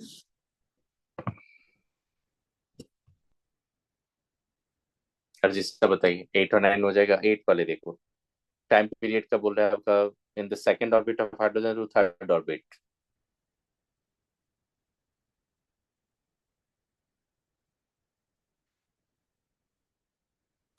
कृतिका पॉल, तो whom are you talking?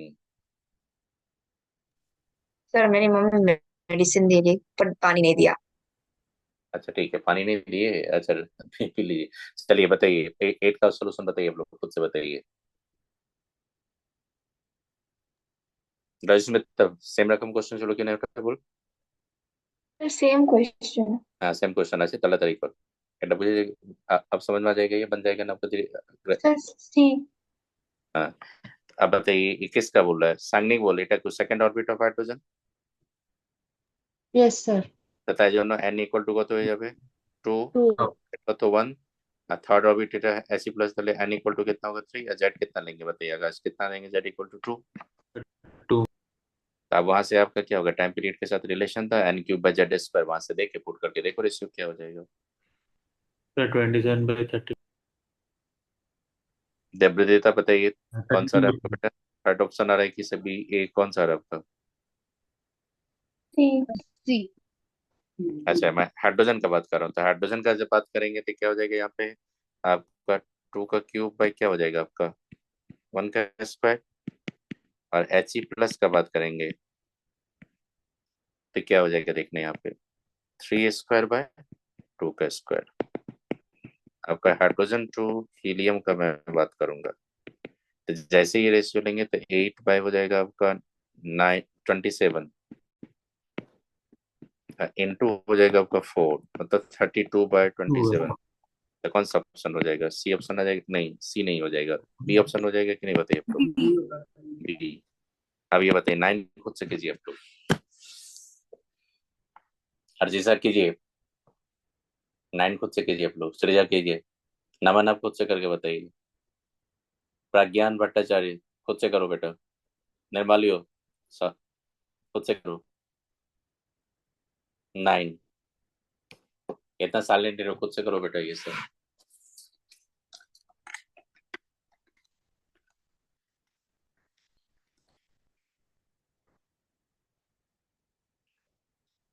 Sir D. D. हरितकुंडू ball किए हुए 9 apps. D D. D. Ananya Mukul बताइए बेटा कौन सा होगा? सोने मत जाओ। सर अनन्या मुकुल बताइए। D. D. D.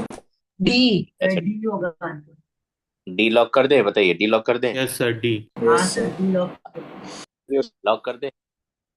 Yes. Shreya बताइए आगे आपका भी। चलिए समझ में आ गया, ये यहाँ तक का समझ में आ गया टॉपिक। टाइम पीरियड का क्या था? चलिए आप जो समयान बताइए आपका आ जाएगा यहाँ पे। श्रीवास्तव जी साइलेंट नहीं रहो बेटा, चलो आगे चलो। आप जो बताने जा रहे हैं, आप बताने जा रहे हैं आपका हाइड्रोजन स्पेक्ट्रम। लिखो हाइड्रोजन स्पेक्ट्रम, लिखो पहले हेडिंग। अब यहाँ पे क्या बताने जा रहे हो, सुनना उस चीज को। थ्योरी है, थोड़ा सुनना है इस चीज को, बहुत सिंपल है ये सब। फिफ्थ होगा ना सांगनी बोल। Yes sir fifth. ये होगा हाइड्रोजन स्पेक्ट्रम। हाइड्रोजन स्पेक्ट्रम क्या होता है सुनना सबसे पहले। देखिए स्पेक्ट्रम क्या होता है कि आपने एक चीज देखा होगा कि व्हाइट लाइट को जब किसी प्रिज्म से लेके जाते हैं हम लोग, एक फोटोग्राफिक फिल्म पे पूरा रेनबो की तरह आ जाता आता है।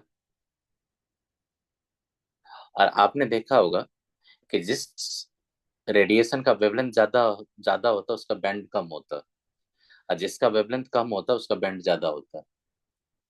आपने वेव की ओर देखा होगा, आपने देखा होगा रेड सबसे कम बैंड होता है, और सबसे ज्यादा बैंड कौन होता है आपका? वायलेट। वायलेट। ये तो पता है आपको, ये स्पेक्ट्रम तो पता होगा वो सब आपका। तो देखिए, यस सर। तो देखिए स्पेक्ट्रम जब जाएंगे, स्पेक्ट्रम का जब बात करेंगे, स्पेक्ट्रम का जब स्टडी करते हैं हम लोग, तो दो टाइप का होता है। एक होता है एब्जॉर्प्शन, एक होता है इमिशन। पहले लिखिए, एक होता है इमिशन स्पेक्ट्रा। अब मैं बता रहा हूँ इमिशन स्पेक्ट्रा, एक होता है एब्जॉर्प्शन स्पेक्ट्रा।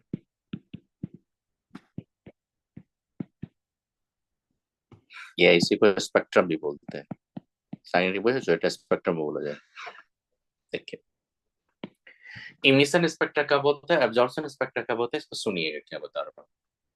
केमिस्ट्री का बात करें इसलिए एटम मॉलिक्यूल के रिस्पेक्ट में ही बोलूंगा। आई बात समझ में? फेस का बात नहीं कर रहा हूँ इसलिए लाइट नहीं बोलूंगा यहाँ पे मैं। अन्वेषण समझेगा, केमिस्ट्री से जो पढ़ना उसी के रिगार्डिंग में बोल रहा हूँ। तो देखो क्या होता है। फ्रॉम एक्साइटेड एटम्स या मॉलिक्यूल्स आता है ये। आई बात समझ में बेटा? अब तो एक्साइटेड एटम मॉलिक्यूल का मतलब क्या होता है सांगनी। देखिए हाइड्रोजन के पास एक इलेक्ट्रॉन होता है, वो हमेशा रहेगा ग्राउंड स्टेट में। उसको एनर्जी मिल गया, चला गया फिफ्थ ऑर्बिट में। अब फिफ्थ ऑर्बिट उसका स्टेबल स्टेट नहीं होगा, उसको अल्टीमेटली ग्राउंड स्टेट मानना है। तो रेडिएशन इमिट करेगा कि नहीं वहां से? Yes sir. Yes sir. तो उसी को बोलते हैं हम लोग हाइड्रोजन स्पेक्ट्रम। तो आप समझ में आ गया कहाँ से आते हैं एक्साइटेड मॉलिक्यूल से। वापस से रिपीट कर। अब सुनिए, अब मैं आपका कैसे आएगा, तो यहाँ पे देखिए रीजन रीजन बता रहा हूँ कैसे होगा। देखो when electron initially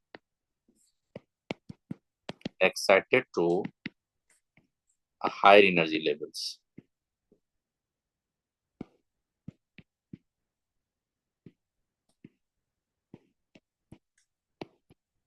returns to the ground level.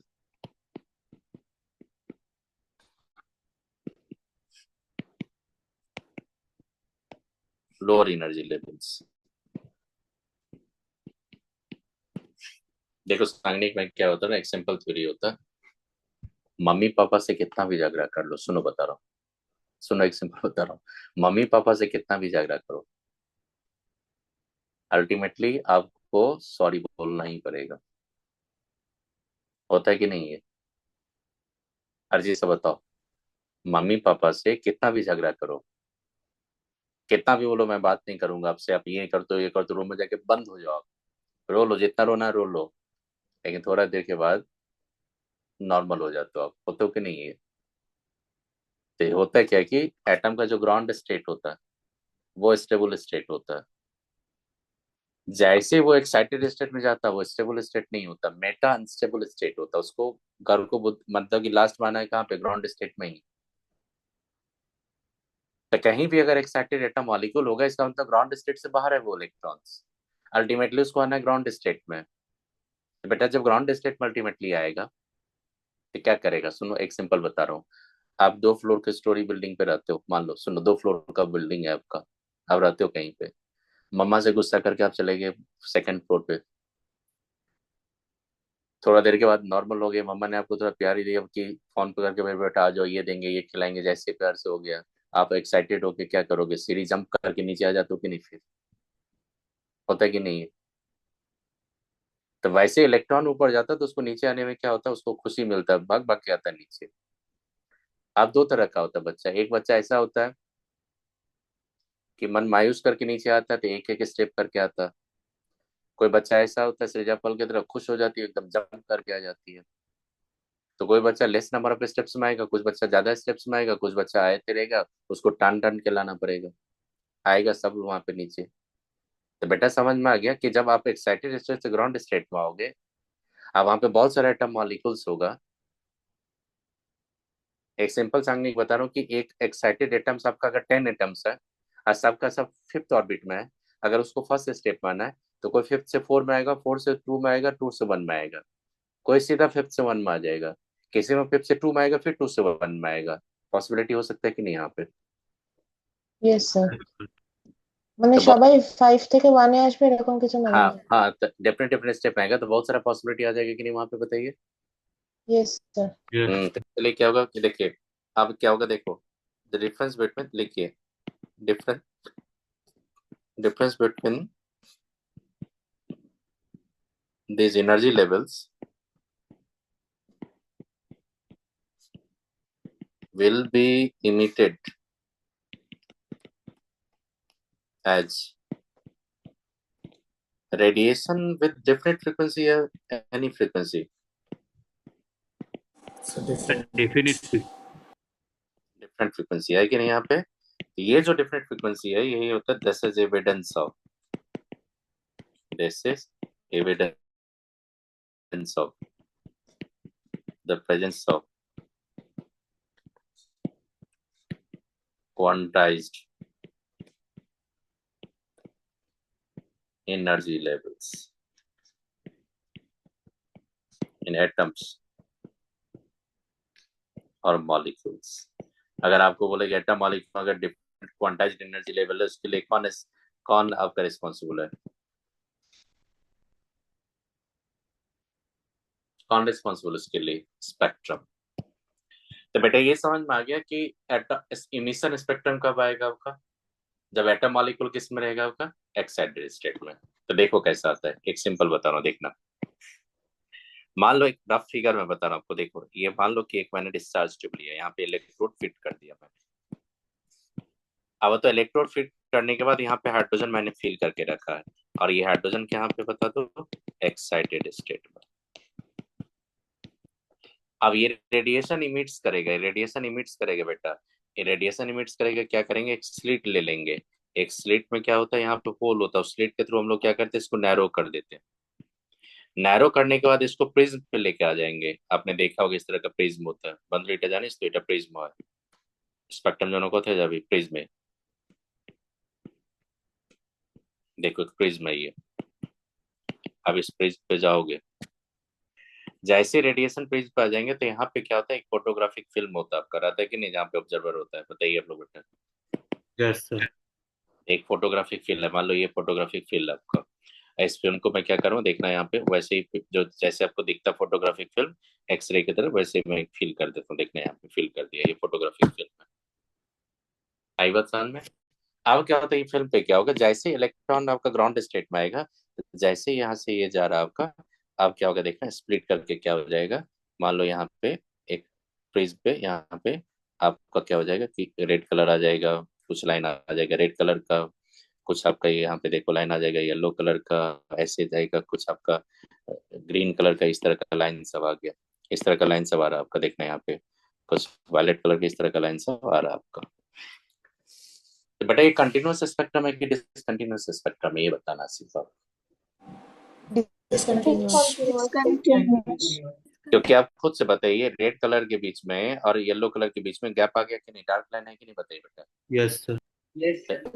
तो आप जब सुनो, एक से एक बताओ, व्हाइट लाइट का जब स्पेक्ट्रम लो, जब आप रेनबो देखते हो तो रेड कलर आपका मर्ज रहता है कि नहीं ऑरेंज में, ऑरेंज कलर येलो में मर्ज रहता है कि नहीं। Yes. Yes sir. देखो जितना भी आप देखते हो वहां पे रेड बिग बी और जो देखते हो उसमें जो भी कलर रहता है सब एक कलर का दूसरा कलर में मर्ज देखते हो कि नहीं आप। Yes, sir. तो बेटा वो कंटिन्यूअस स्पेक्ट्रम है। कौन सा स्पेक्ट्रम है वो, कंटिन्यूअस। द बैंड लेकिन स्पेक्ट्रम। हाँ कंटिन्यूअस स्पेक्ट्रम था। ये क्या आपका डिसकंटिन्यूअस या continuous spectrum. Discontinuous. Continuous discontinuous spectrum होता है ये, याद रखिएगा आपका। ड्यू टू प्रेजेंस ऑफ किसके चलते बताइए, dark Quantized dark energy levels. Dark line है, डार्क लाइन के चलते डिसकंटिन्यूअस स्पेक्ट्रम होता है, याद रखिएगा। आप बता दो, ये जो डार्क लाइन, ये डिसकंटिन्यूअस स्पेक्ट्रा जो होता है आपका, यही तो इंडिकेट करता है, it indicates the presence of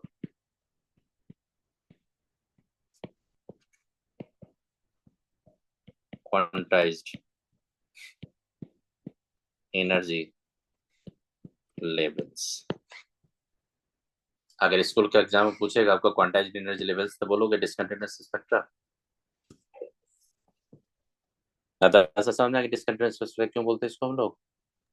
Yes. अब यही पे एविडेंस आया था, उसके बाद अपने बोर्ड्स ने अपना एटॉमिक मॉडल दिया था बेटा। अब बताओ ये डिसकंटिन्यूअस स्पेक्ट्रा बात करो तो डेफिनेटली यहाँ पे क्वांटाइज्ड एनर्जी लेवल्स होना चाहिए, fix energy levels. Yes, sir. तभी तो ये कंक्लूजन लेके बोर्ड्स ने अपना बोर्ड्स एटॉमिक मॉडल दिया आपका। तो जब एनसीईआरटी पढ़ते हो तो पहले एटॉमिक स्पेक्ट्रा देता है, उसके बाद बोर्ड्स एटॉमिक मॉडल दिया है कि नहीं। Yes, sir. अब समझ में आ गया डिसकंटिन्यूअस कंटिन्यूअस स्पेक्ट्रा ये। चलो अब बेटा ये बता दो, इमिशन स्पेक्ट्रा समझ में आ गया आपका। Yes, sir. अब देखो क्या होता है, अब आते हैं absorption spectra.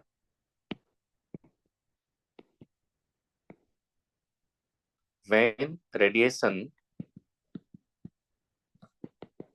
is passed through a sample, एक सैंपल के थ्रू रेडिएशन पास करो,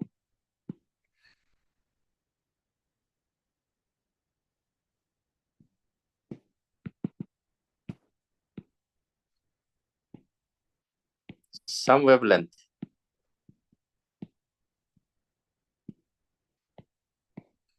are missing from a spectrum due to absorption of radiations with definite wavelength। बेटा ये सुनना, इमिशन का मिरर इमेज होता है, मतलब इमिशन का एग्जैक्ट मिरर इमेज होता है एब्जॉर्प्शन स्पेक्ट्रम। ये क्या होता है सुनना, मैं बता रहा हूँ। कर लिए कॉपी, बताइए आप लोग, तो मैं एक से दिखा रहा हूँ आपको एब्जॉर्प्शन का। साइन इट लिखे तो एक सेकंड। हाँ तरह का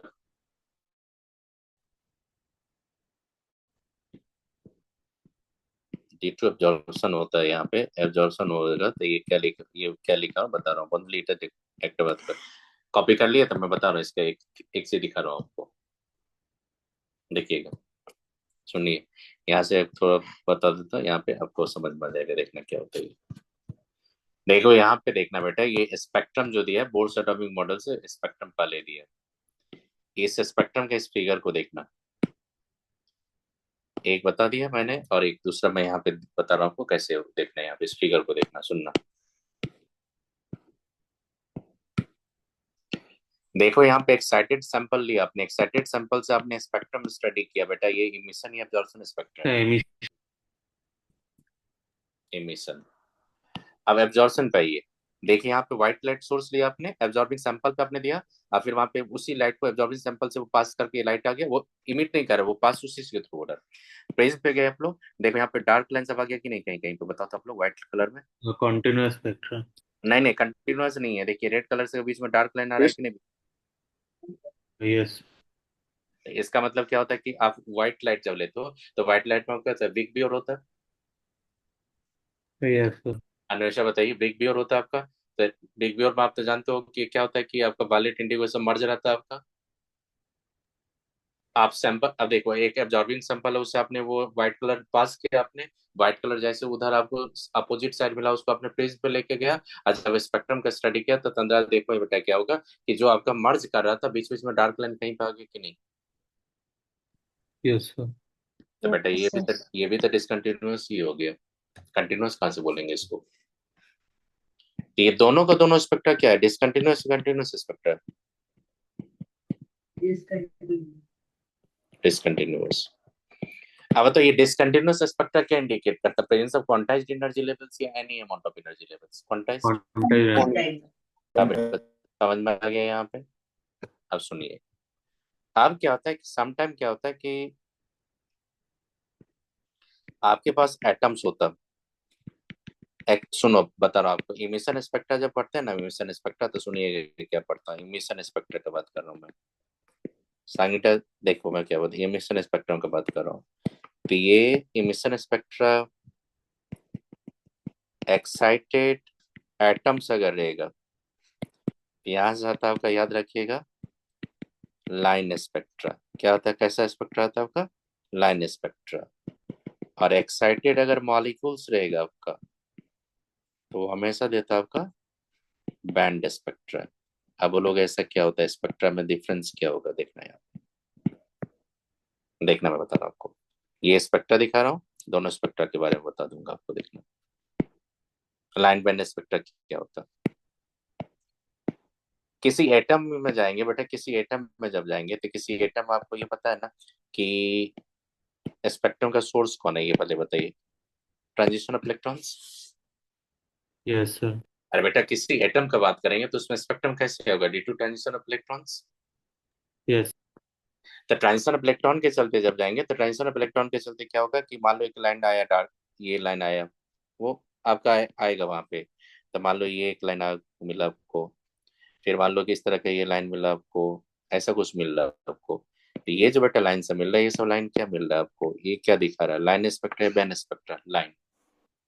Lines. अब सुनो, अब क्या होता है इसमें, क्या होता है सुनिए, बैंड स्पेक्ट्रा क्यों बोलते हैं, देखो मॉलिक्यूल में तो एक ही एटम नहीं रहता, दो एटम तीन एटम रहेगा आपका, उससे भी ज्यादा एटम होगा। अरे बेटा मॉलिक्यूल में जब बात करेंगे तो मॉलिक्यूल में तो एक ही एटम नहीं ना रहता, वहां पे बहुत सारा एटम रहता है ना वहां पे। तो यस सर उस एटम में क्या होता है, रोटेशन वाइब्रेशन भी होता है वहां पे। मॉलिक्यूल में रोटेशन भी होता है, मॉलिक्यूल में वाइब्रेशन भी होता है, आई बात समझ में। तो रोटेशन वाइब्रेशन से भी एक एनर्जी स्टेट आ जाता है, तो वहां पे क्या होगा, जब स्पेक्ट्रम का स्टडी करेंगे तो इलेक्ट्रॉन का ट्रांजिशन के बिसाइड भी आपको बहुत सारा एनर्जी का सोर्स मिलेगा। तो वहां पे क्या होगा, लाइन स्पेक्ट्रा आएगा आपका, No, sir. वहां पे बैंड। तो बैंड स्पेक्ट्रा कैसे दिखता है, तो देखो ये देखो, बहुत सारा बैंड को मैं यहाँ पे एक साथ मर्ज करके रख दिया, बहुत सारा बैंड बना दिया, डार्क लाइन है सब में बैंड है वहां पर। इस तरह से देखो यहाँ पे एक लाइन है, उसमें बहुत सारा मैंने बैंड की तरह बहुत सारा लाइन को ग्रुपिंग करके बताऊंगा, इस तरह से बताऊंगा। तो बेटा इसको क्या बोलते हैं, लाइन स्पेक्ट्रा या बैंड स्पेक्ट्रा, Band. इसको क्या, बैंड स्पेक्ट्रा। तो मॉलिक्यूल हमें से क्या देता है बेटा, बैंड स्पेक्ट्रा, ये क्या देता है आपका, line spectra. Sir molecule band spectra वो एडिशनल एनर्जी लेवल्स क्या है? नहीं नहीं, आप देखिए सुनिए बता रहा हूँ, इलेक्ट्रॉन का ट्रांजिशन होगा, और मान लीजिए इलेक्ट्रॉन का, देखिए अब सिंपल बता रहा हूँ कि इलेक्ट्रॉन का क्या होता है, ट्रांजिशन भी होगा, और साइमल्टेनियसली क्या होगा, मॉलिक्यूल में रोटेशन भी हो रहा है। तो रोटेशन का जो एनर्जी लेवल होगा वो उसका भी स्पेक्ट्रम आ रहा है, इसका भी स्पेक्ट्रम आ रहा है, दोनों स्पेक्ट्रम मर्ज कर रहा है वहां पे, इसलिए बैंड आ जाएगा कि नहीं। बेटा मैं फिर से बताता हूँ कि एक रोटेशन, देखो मैंने क्या बोला, इलेक्ट्रॉन का ट्रांजिशन से तो स्पेक्ट्रम आ ही रहा है आपका, इसके बिसाइड भी रोटेशन वाइब्रेशन से भी आपका स्पेक्ट्रम आता है। तो उसका स्पेक्ट्रा इसका स्पेक्ट्रा मर्ज हो गया वहां पे, तो बेटा क्या होगा, एक बहुत सारा लाइंस को ग्रुप कर दोगे एक में, तो वो क्या होगा, बैंड की तरह दिखेगा कि नहीं? স্যার স্যার तो মানে রোটেট করলে ভাইব্রেট করলেও এনার্জি ছাড়ছে। देखिए यहाँ पे एक चीज जो लिखा है यहाँ पे देखिएगा, यहाँ पे एक चीज देखिएगा, यहाँ पे देखिएगा, यहाँ पे एक चीज जो बता रहा हूँ देखिएगा, यहाँ पे एक चीज मैं अंडरलाइन करके पढ़ा रहा हूँ, देखिएगा, देखिए क्या क्या लिखा है यहाँ पे, देखिए देखिए सच स्पेक्ट्रा, देखो यहाँ पे क्लियरली बोल रहा है, देखो यहाँ पे स्पेक्ट्रोस्कोपी में पढ़ोगे, ये बहुत अच्छा इंटरेस्टेड एनसीईआरटी लिखा, देखना आप लोग। यहाँ पे बोल रहा हूँ कि यहाँ पे such spectra call line spectra, atomic spectra. Atomic spectra क्या मिला आपको, लाइन या band? Line. Line. Line. The line emission spectra gave a great interest of the study of the electronic in structure. Each element has the unique line spectra. ये याद रखिएगा, बहुत important, मैं लिख देता हूँ वहाँ पे। और देखो यहाँ पे क्या लिखा ना था सर, देखो क्या लिखा है यहाँ पे, evidence for the quantization of electronic energy levels atomic spectra दिया कि नहीं यहाँ पे। और यहाँ पे क्या लिखा सामने, देखिए यहाँ पे क्या लिखा, restriction of any property to discrete values, क्या बोलते हैं उसको हम लोग, Quantization. क्वांटाइजेशन। देखिए यहाँ पे एक चीज पढ़ रहा हूँ, कैरेक्टरिस्टिक ऑफ लाइन स्पेक्ट्रा सबका यूनिक होता है। देखिए यहाँ पे एक चीज क्या बता रहा हूँ, element like the rubidium, caesium, thallium, indium, gallium, scandium were discovered from their minerals by analysis of spectroscopy method, मतलब उसका स्पेक्ट्रम से स्टडी करके मैंने आइडेंटिफाई किया। और देखो क्या लिखा, the element helium was discovered in the sun by the spectroscopy methods. बेटा जो लाइट आ रहा है ना, आपका सन का लाइट आ रहा है, उससे हम लोग स्टडी कर ले कि हीलियम है वहां पे। बेटा कुछ आइडिया लगा यहाँ पे, मैंने जो कुछ बोला यहाँ पे इसके बारे में, बता कुछ आइडिया लगा यहाँ पे स्पेक्ट्रम का।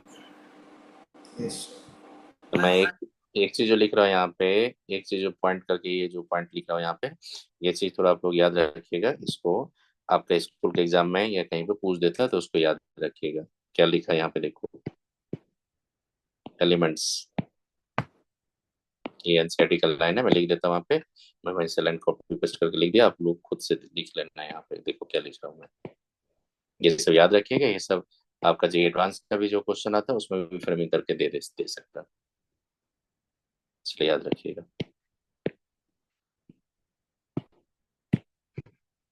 इससे कंक्लूजन सांगने की यही चला आपका, each element has unique pattern of atomic spectra, है कि नहीं बताइए आप लोग। बेटा जब इलेक्ट्रॉन का ट्रांजिशन ही रिस्पॉन्सिबल होगा, इलेक्ट्रॉन का ट्रांजिशन अगर रिस्पॉन्सिबल हो एटॉमिक स्पेक्ट्रा के लिए, तो इलेक्ट्रॉन का जो एनर्जी लेवल्स है वो तो आपका डिफरेंट एलिमेंट के लिए डिफर करेगा। अब बताओ सोडियम में जो एनर्जी लेवल्स होगा, पोटेशियम में जो एनर्जी लेवल्स होगा, उसमें एक ही एनर्जी लेवल तो होगा नहीं, तो आपके बेटा क्या होगा, स्पेक्ट्रम डिफरेंट होगा कि सेम होगा? Different. डिफरेंट। तो यहाँ तक बेटा समझ में आ गया क्या होता है ये एटॉमिक स्पेक्ट्रा? बोलिए बताइए, समझ में आ गया एटॉमिक स्पेक्ट्रा क्या होता है, स्पेक्ट्रम क्या होता है, समझ में आ गया? कुछ आइडिया लगे यहाँ पे? अब सुनना, ट्रांजिशन होता है like lower energy state to higher energy state, तब और हायर एनर्जी टू लोअर, तब एमिशन स्पेक्ट्रा जो एनर्जी एमिट करके जा रहा है उसका वेवलेंथ हम देख पा रहे हैं। हम्म अच्छा, तो बताइए यहाँ तक समझ में आ गया आपको? लिखिए, अब हाइड्रोजन स्पेक्ट्रम का बात कर रहा हूँ मैं, हाइड्रोजन स्पेक्ट्रम का बात कर रहा हूँ, सुनिएगा। हाइड्रोजन स्पेक्ट्रम में क्या होता है, सुनना। लिखो यहाँ पे एक चार्ट टेबल बना रहा हूँ, लिखो क्या क्या क्या पढ़ना है यहाँ पे, देखना क्या क्या, सुनिएगा। सबसे पहले लिख लो स्पेक्ट्रल रीजन क्या होता है, कौन सा रीजन में आता है ये, और एक सीरीज आपको पढ़ना, सीरीज में N1 क्या होगा, N2 क्या होगा, मतलब कहाँ से आएगा वो चेक करना आपको, बहुत स्ट्रेट फॉरवर्ड क्वेश्चन आता है। सबसे पहले पढ़ना हमको लाइमन सीरीज, लाइमन सीरीज 1 में आता है इलेक्ट्रॉन, 2 से, 3 से, 4 से, इनफाइनाइट से कहीं से भी लाओगे 1 में, तो उसको बोलते हैं हम लोग, क्या बोलते हैं उसको हम लोग, लाइमन सीरीज का लाइन। और ये हमेशा आता है आपका अल्ट्रावायलेट रीजन में। सबसे एनर्जेटिक लाइन होगा कि नहीं? सब बोल संगनी। Yes sir. उसका होता है बामर सीरीज। तो बामर सीरीज में क्या होगा? इमिशन स्पेक्ट्रा का बात कर रहा हूँ। इमिशन कौन सा स्पेक्ट्रम पढ़ रहे हैं हम लोग बताइए? Emission spectra. बामर सीरीज में जब जाएंगे तो बामर सीरीज में आता है 2 में आता है इलेक्ट्रॉन, 3 से 4 से इनफाइनाइट से भी अगर 2 में आएगा तो वो आएगा। तो ये होता है विजिबल रीजन में। तो बेटा बताइए, तो विजिबल रीजन में जब आएगा ये, तो आप जो स्पेक्ट्रम का स्टडी करते तो विजिबल रीजन में किसका लाइन आता? बामर का। तो सबसे पहले बामर का सीरीज का ही लाइन देखा गया था। और सुनो, पासन होगा तो वो 3 से आएगा, 4 3 में आएगा आपका, 4 5 कहीं से भी इनफाइनाइट से लाओगे 3 में आएगा। तो इंफ्रारेड रीजन में आता है ये। ब्रैकेट सीरीज का बात करेंगे तो ब्रैकेट होता है आपका 4 में आता है कहाँ से? तो 5 से 6 से 7 से इनफाइनाइट से कहीं से भी आएगा। ये भी इंफ्रारेड में ही आता है आपका। एक होता है P fund. P fund series जो आता है वो 5 में आता है आपका कहाँ से? 6 से 7 से इनफाइनाइट से कहीं से भी लाओगे वो आता है पी फंड सीरीज में। बट अगर इलेक्ट्रॉन का डी एक्साइटेशन होगा 5 से 2 में, तो कौन सा सीरीज का लाइन होगा? वो बामर सीरीज का। बामर। अगर कहीं से मान लीजिए 6 से 1 में आएगा तो किससे? 11 सीरीज का। और अगर मान लीजिए 5 से 4 में आएगा तो किस में आएगा? वो ब्रैकेट सीरीज का। ब्रैकेट। Bracket. तो बेटा समझ में आएगा कौन सा सीरीज में कौन सा बिलोंग करेगा। नीट 2024 का क्वेश्चन देखो ना, सीधा पूछता था कौन विजिबल रीजन में आता है, कौन लेमन सीरीज का लाइन है, ऐसे पूछता था, पूछा वो क्वेश्चन। अब देखो बेटा कि अब क्या होगा कि कहीं भी ट्रांजिशन दिखा होगा ना तो हमेशा याद रखिएगा N2 से इलेक्ट्रॉन कहाँ आ रहा है आपका? N1. N1 में। तो ये समझ में आ गया स्पेक्ट्रल सीरीज का ये। अब बेटा एनर्जी डिफरेंस जो जाएंगे वो क्या हो जाएगा? N2 से N1 का एनर्जी डिफरेंस आएगा कि नहीं? Yes, sir. क्योंकि N2 जो लिया हायर ऑर्बिट लिया, N1 क्या लिया मैंने? लोअर। साइनिटा बुझे N2 should be higher, N1 should be lower, माने higher to yes lower. Sir. अब देखो मैं क्या कह रहा हूँ, लिखो कैलकुलेशन ऑफ वेवलेंथ। अब एक एक सीरीज का वेवलेंथ का, एक एक सीरीज का जनरल फॉर्मूला लाऊंगा वेवलेंथ का कैलकुलेशन का, एंड वेव नंबर दोनों के लिए। बेटा बताइए डेल ई जो होगा वो क्या होगा? EN2 माइनस EN1 होगा ये। इसी को लाएंगे तो 1.28 इंटू 10⁻18 अगर कर देंगे तो Z square upon N1 square minus N2 square होगा ये। बताना आप लोग। नहीं समझ में आया तो मैं फिर बता दूंगा तोड़ के इसको। रुको Yes. रुकिए। अगर मान लीजिए N2 का बात करेंगे तो यहाँ पे एनर्जी जो बेटा लेंगे इसका क्या हो जाएगा? -2.18 इंटू 10 क्या लिखेंगे? 18। जेड स्क्वायर लेंगे, N2 का स्क्वायर करेंगे, माइनस ये 2.18 इंटू 10 क्या करोगे? 18। जेड स्क्वायर करोगे अपॉन N1 स्क्वायर करोगे। बेटा ये नेगेटिव नेगेटिव पॉजिटिव हो जाएगा, ये नेगेटिव एज इट इज रहेगा। आप 2.18 कॉमन ले लो यहाँ पे 10⁻18, जेड स्क्वायर भी कॉमन हो जाएगा। अब देखना यहाँ पे N1 square minus N2 square होगा कि नहीं, चेक कर लो आप लोग।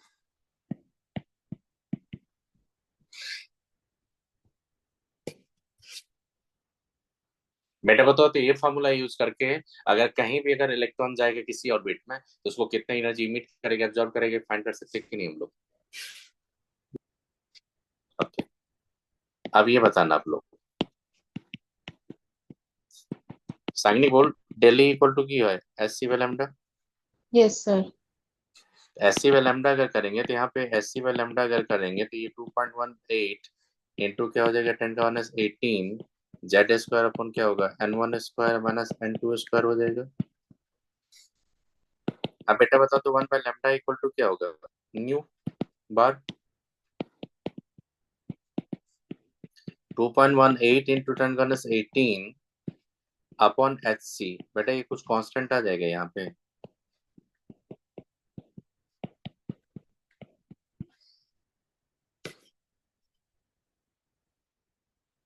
कुछ Yes. कांस्टेंट आ जाएगा कि नहीं वहां पे? बताइए आप लोग। Yes. इसी को बोलते हैं हम लोग रेडबर्ग कांस्टेंट। रेडबर्ग कांस्टेंट जो आप देखोगे एनसीईआरटी में लिखा है यहाँ पे आर, इसी को बोलते हैं आई बता रेडबर्ग कांस्टेंट। तो इसी को फॉर्मूला को अगर हम लोग एक फॉर्मूला में ड्राइव करेंगे इसको, तो एक सिंपल होता है 1/λ इक्वल टू क्या होगा, nu bar equal to R Z square n1 square minus क्या होगा n2 स्क्वायर। ये स्पेक्ट्रल लाइन को फाइंड करने का सबसे बेस्ट ऑप्शन होता है। और मैं एक चीज बता रहा हूँ आपको, और वो याद रखोगे तो बहुत हेल्प होगा आपको। सबसे पहले क्या बता रहा हूँ कि आर जो होता है यहाँ पे, आर, तो आर रेडबर्ग कांस्टेंट होता है, तो आर का वैल्यू जो होता है 109,677 पर सेंटीमीटर। इसी को अगर मीटर में जाएंगे तो बेटा क्या हो जाएगा बताना था आप लोग। इसको 1.09677 करेंगे इंटू 10⁵ पर सेंटीमीटर होगा। इसी को 1.09677 करेंगे इंटू 10⁷ पर मीटर होगा। आपसे पूछेगा डायमेंशन रेडबर्ग कांस्टेंट का, तो क्या लिखेंगे आप, यूनिट पर सेंटीमीटर पर मीटर। अंदाजी बुझे छोटा पर सेंटीमीटर पर रेडबर्ग कांस्टेंट। और बेटा और एक चीज बता देता हूँ, अभी मैं रेडबर्ग कांस्टेंट को एक कांस्टेंट लेके चल रहा हूँ। जब फिजिक्स पढ़ोगे, सेंटर ऑफ मास पढ़ोगे आप लोग, सेंटर ऑफ मास पढ़ोगे, सेंटर ऑफ मास पे जब दो पार्टिकल को रोटेट करोगे ना सेंटर ऑफ मास के रिस्पेक्ट में, तो फिर ये रेडबर्ग कांस्टेंट आपका कांस्टेंट नहीं रहेगा, वहां पे करेक्शन करना पड़ेगा। तो वो एटॉमिक फिजिक्स में पढ़ोगे, केमिस्ट्री में नहीं। केमिस्ट्री में ये सोचो कि न्यूक्लियस को आपने स्टेबल रखा, अगर समझ में आ गया। केमिस्ट्री में ये सोचो कि न्यूक्लियस आपका इनफाइनाइट मास का, न्यूक्लियस आपका फिक्स है, और बोर्स न्यूक्लियस पे बैठे हुए हैं। बोर्स आप कहाँ पे बैठे हुए हैं, न्यूक्लियस पे बैठे हुए हैं। अब बोर्स आप न्यूक्लियस पे बैठ के चारों तरफ देख रहे हैं, कहाँ पे इलेक्ट्रॉन को घूम रहा है। आप ये इमेजिन करो राजेश में, बुझेছো মানে কি নিউক্লিয়াস স্যার ইজ ইনফাইনাইট মাস। হ্যাঁ স্যার বলছি যে রিডবার্গস কনস্ট্যান্টের এনার্জি রেসপেক্টেও তো ভ্যালু ছিল 2.18 ইন্টু 10⁻18 জুল হ্যাঁ সেটা ছিল। হ্যাঁ, এটা ওটা যে এনসিইআরটি লেখা আছে না, ইন্টেন্সিটি লেখা আছে এটা, ওটা রেডবার্গ কনস্ট্যান্ট, ওটা এনার্জি ইকুইভ্যালেন্ট আছে। তো ওটা যে অ্যাডভান্স লেভেলে মানে কি একটা যে মানে কি অফলাইন ক্লাসে নেবো, তো ওটা একটা ইকুয়েশন আছে, ওটা আমি ইকুয়েট করে বলে দেবো, ঠিক আছে। স্যার তো দুটো ভ্যালু মানে একটা পার না না না না সেন্টিমিটার। না না না বাবু দেখ, এটা যে আর ভ্যালু আছে না, আর যে ভ্যালু, এটা এক্সপ্রেশন জন্য একটা এক্সপ্রেশন দেবো, তাহলে অনেক টাইম লাগে যাবে। তো নেক্সট টাইম অফলাইন ক্লাস নেবো, তাহলে ওটা বলে দেবো, ঠিক আছে, কেন লেখা আছে एनसीईआरटी बोले देबो, ठीक है। ওকে। तो मैं सांगनिक बता देंगे, सबको बता देंगे, इसलिए पैनिक मत कीजिएगा, वो बता देंगे, वो बहुत ट्रिकी होता है वो पर। अब बेटा बता दो, ये फॉर्मूला यूज करके आप किसी भी स्पेक्ट्रल लाइन का वेवलेंथ फाइंड कर सकते हो कि नहीं। Yes sir.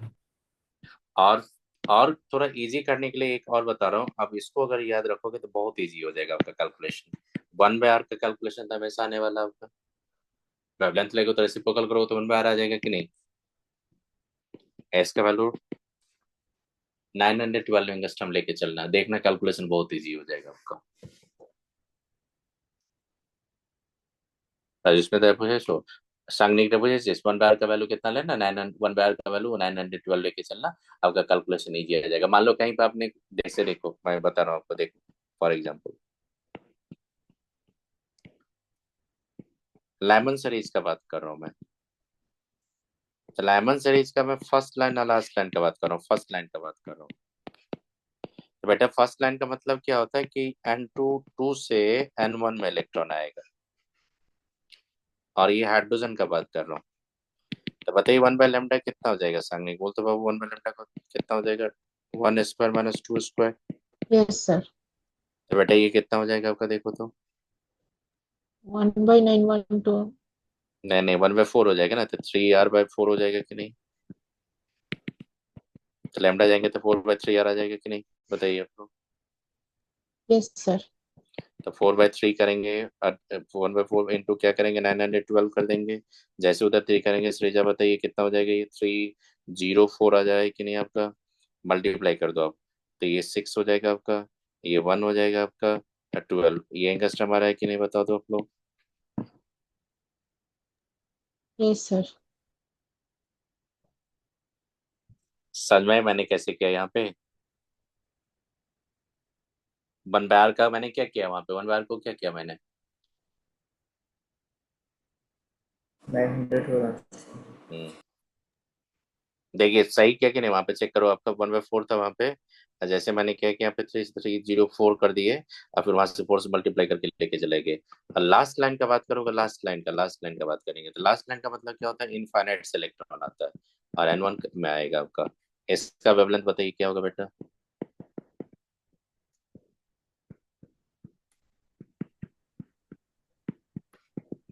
आ जाएगा, तो लैम्डा कितना हो जाएगा बताओ ना आप लोग।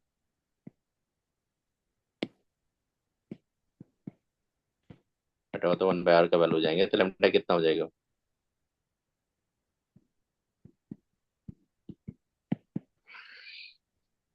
बेटा ये बता दो, ये जो 1200, ये जो आपने इंडस्ट्रियम लिया, ये 900, ये सब किस में जाएगा, अल्ट्रावायलेट में जाएगा कि नहीं। Yes sir. Yes sir. Visible के लिए तो आपने देखा था ना, 4000 से 7000 के करीब होता है। अरे बेटा 400 से 700 नैनोमीटर लिया था मैंने, याद करो, मैंने एनसीईआरटी का लाइन दिखाया था, 400 से Yes, 7 sir. जब रिसर्च जानिस तो 400 टू 7 नैनोमीटर की था के visible, yes sir. Visible line. ये देखिए आपका अल्ट्रावायलेट में आ जाएगा कि नहीं ये सब। अब ये बता दो तो, अब मैं ब्लैमन सीरीज का कोई भी लाइन लूंगा, उसका वेवलेंथ इसके और इसके बीच में रहेगा कि नहीं। Yes sir. सानी बोल, इसी के बीच में रहेगा कि नहीं, कोई भी सीरीज का लाइन लेंगे, लेमन का कोई भी लाइन लेंगे, यस सर। तो ये क्या होगा, लाइन ऑफ लॉन्गेस्ट वेवलेंथ हो जाएगा कि नहीं।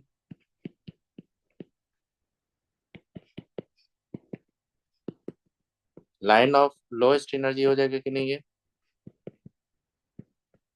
पर्टिकुलरली लेमन सीरीज का बात कर रहा हूँ, ये लाइन ऑफ लोएस्ट एनर्जी होगा कि नहीं ये। Yes sir. और ये क्या होगा, लाइन ऑफ लोएस्ट वेवलेंथ। ये लाइन ऑफ क्या हो जाएगा, हाईएस्ट एनर्जी या lowest energy. Highest energy. Highest. अब ये बताइए, किसी भी सीरीज में अगर बोलेगा लॉन्गेस्ट वेवलेंथ लेने के लिए, तो कौन सा लेंगे, फर्स्ट लाइन या last line. Sir first. First line. अगर आपका सबसे एनर्जेटिक लाइन बोलेगा, तो कौन सा लाइन लेंगे आप। Last line. Last. तो ये सबके लिए वैलिड होता है, आई बात समझ में बेटा सबके लिए। ओके, मैं जो क्वेश्चन बता रहा हूँ देखो, find the wavelength of first line of Balmer series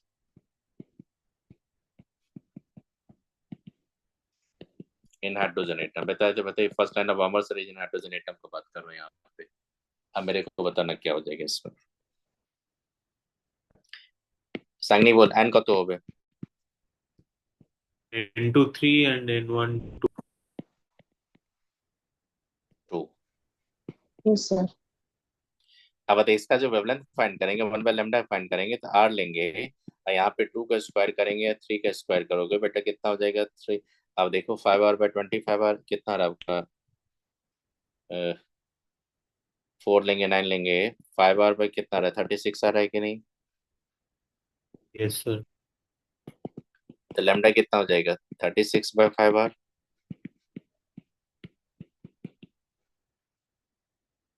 into क्या हो जाएगा बेटा, एंगस्ट्रम। देखो तो कितना रहा ये। आप देखना यहाँ पे इसका जो वैल्यू आएगा ना, 7,000 का, ये 700 के करीब चला जाएगा नैनोमीटर में। देखो ना यहाँ पे मैं बता रहा हूँ आपको, अगर ये 5 से जाएंगे तो ये कितना हो जाएगा, 7 जाएगा, और ये 2 जाएगा, 912 को मल्टीप्लाई करोगे तो ये जाएगा आपका 4, ये 4 हो जाएगा, ये क्या हो जाएगा 2, ये 18 1, ये आपका 14 1, ये आपका 8 6, ये 4 6 64 6। देखिए यहाँ पे कितना जा रहा है, 55,036. 65, हाँ 5 55,036.4. 6.4 आ रहा है कि नहीं, कस्टमर आ रहा है कि नहीं बताइए। इसी को जाएंगे तो ये कितना नैनोमीटर के करीब आएगा, 656 नैनोमीटर के करीब आ जाएगा कि नहीं। बेटा ये बता दो कहाँ पे जा रहा है, रेड रीजन में जा रहा है कि नहीं है। Yes sir. रेड लाइन होगा। अच्छा बात तो लास्ट लाइन का क्या हो जाएगा, लास्ट लाइन का वेवलेंथ। कहाँ से आएगा वो? इनफाइनाइट से किस में आएगा बेटा, बता दो। 2 में। 1/λ का बात करेंगे तो यहाँ पे r होगा, ये 1/λ का बात करूंगा। बताइए बेटा क्या हो जाएगा? 2 का स्क्वायर लेंगे इनफाइनाइट। मुकुल बताइए बेटा, समझ में आ रहा है ये कितना हो जाएगा? r/4 हो जाएगा कि नहीं? ये Yes, इतना sir. सिंपल बता दिए। तो 4 इंटू क्या होगा? 912 कर दोगे कि नहीं आप? 3664 एंगस्ट्रम आ रहा है कि नहीं? इसी को हम लोग 36.4 नैनोमीटर बोलते पावे कि नहीं? बताइए, ये बता सकते हैं कि नहीं? बंदली बोले बोलते पावे कि नहीं? 3636 नैनोमीटर। सर 3648 अच्छा 8 हो जाएगा ना? 8 हो जाएगा। 8 8 कर देता हूँ, 8 कर देता हूँ। अब बेटा अब समझ में आ गया, यहाँ पे 8 हो जाएगा। 3648 सर। अच्छा रॉन्ग कर दिए, तो ठीक है, कैलकुलेशन सही कर देता हूँ। देखिए आप जाएंगे तो यहाँ पे 9 6 हो जाएगा, तो 36 हो जाएगा।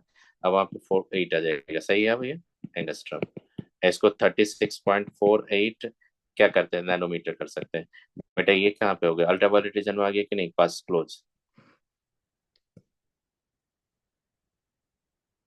राजेश ने तो बताइए, अल्ट्रावायलेट क्लोज आ गया कि नहीं है? Yes sir. और लास्ट फर्स्ट लाइन क्या था? रेड लाइन की तरफ था कि नहीं? यस आप बताओ सबसे एनर्जेटिक लाइन कौन होगा? लास्ट लाइन या first line? Last line. Last line. सबसे लिस्ट एनर्जेटिक कौन होगा? First line. Yes. Yes sir. अगर लॉन्गेस्ट वेवलेंथ बोलेगा किसी भी सीरीज का तो फर्स्ट लाइन ले लेंगे। और किसी भी सीरीज का अगर सबसे एनर्जेटिक लाइन बोलेगा तो लास्ट लाइन ले लेंगे। Yes sir. इस पे वर्क बेकर समझ में आ गया यहाँ पे? ये तो कुछ आइडिया लगा आपको? Yes sir. अब देखो यहाँ पे एक एनसीईआरटी से दिखा देता हूँ, उसके बाद मैं आपको बता, पहले क्वेश्चन एक दिखा देता हूँ, उसके बाद मैं आगे बताऊंगा। क्वेश्चन देखो क्या होता है यहाँ पे। ये देखना यहाँ पे। अब बेटा तो ये फ्रीक्वेंसी ऑफ रिवोल्यूशन का बात करेंगे, इसमें कौन सा फॉर्मूला यूज करेंगे? फ्रीक्वेंसी बोल रही है, तो फ्रीक्वेंसी की बात करेंगे तो यहाँ पे v/2 पायर लेंगे कि नहीं आप? Yes, sir. तो भाई ये देखो, रिवोल्यूशन बोल रहा है कि नहीं? Frequency of revolution. Speed of light तो नहीं है यहाँ पे, तो इसलिए उससे नहीं लेंगे आप। सुनिए, अब देखो आप क्या करेंगे यहाँ पे। एक चीज जो बता रहा हूँ उसको देखिएगा। बेटा ये बताना आप लोग कि ये अगर 10 लेंगे, 12 लेंगे, 13 लेंगे, ये सब कर लोगे आप लोग खुद से? 10 क्या होगा, 12 क्या होगा, 13 क्या होगा? चेक कर लो। अंदाजा ये बोलो। 10।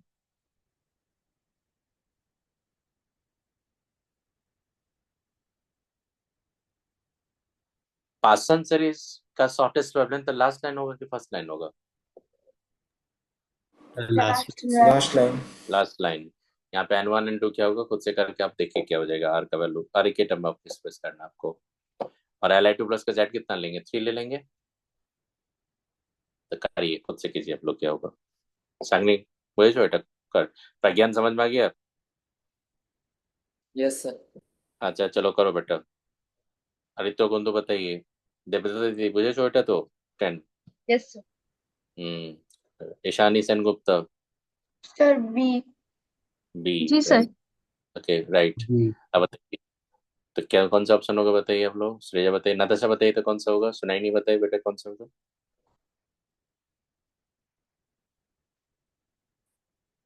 नताशा बोल की होगा 10।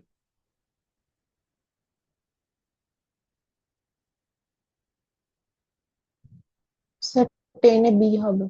10 भी होगा। चलिए पार्सन सीरीज बोल रहे थे, इसका मतलब क्या हो गया? N2 ये देखो शॉर्टेस्ट वेवलेंथ बोल रहे थे, N इनफाइनाइट लेंगे। N1 कितना लेंगे? 3। 3 राइट। जेड कितना लेंगे? 3। Yes are Z square formula क्या लिखा होगा? N1 square minus N2 square, ये फॉर्मूला लोगे ना बेटा। आर लेंगे, 3 का स्क्वायर करेंगे, यहाँ पे 3 का स्क्वायर होगा, यहाँ पे इनफाइनाइट स्क्वायर होगा। बेटा आर ही तो बच गया। चलो बेटा इक्वल टू क्या होगा? 1/r। बताओ 1/r लिए तो कितना वेवलेंथ आ जाएगा? 912 एंगस्ट्रम। अब बेटा खुद से सोचो, अगर मान लो 912 एंगस्ट्रम में 1/r का वैल्यू भूल जाओगे तो फिर r का वैल्यू कैलकुलेट करके फिर आपका टाइम ज्यादा लगेगा कि नहीं कैलकुलेशन में? राजेश में तो बोल। That's why 1/r very important for your calculation point of view. 1/r stand for बंदली का तो 912 एंगस्ट्रम। 12 है बोल। मैक्सिमम वेवलेंथ मतलब कि लास्ट लाइन या फर्स्ट लाइन? अन्वेषा बताइए। First line. First line. First line first first line. Line. खुद से कीजिए आप लोग, खुद से करके बताइए।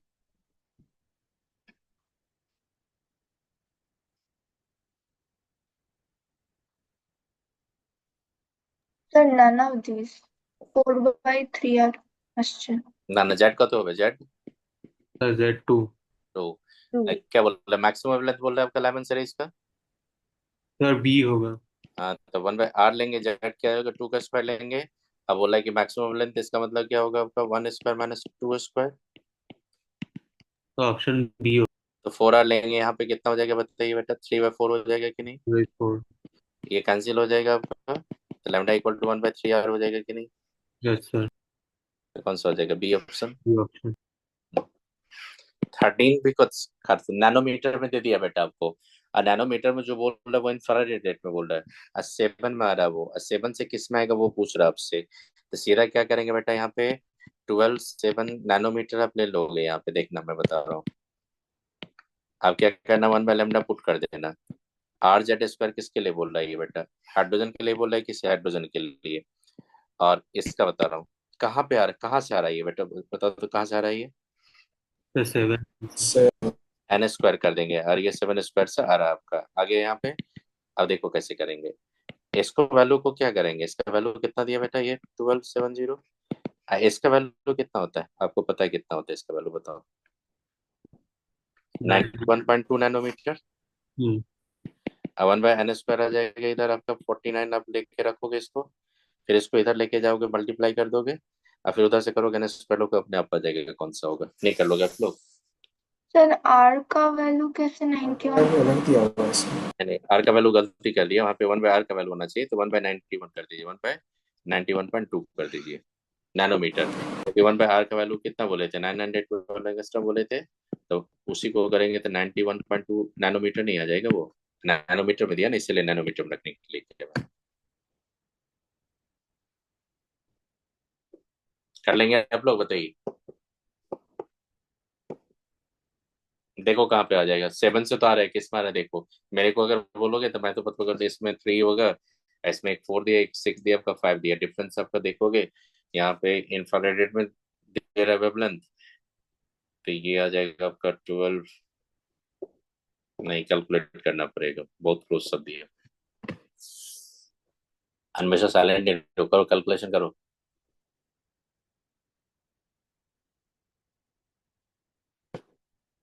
जिसमें देखो तो हंसते बोल।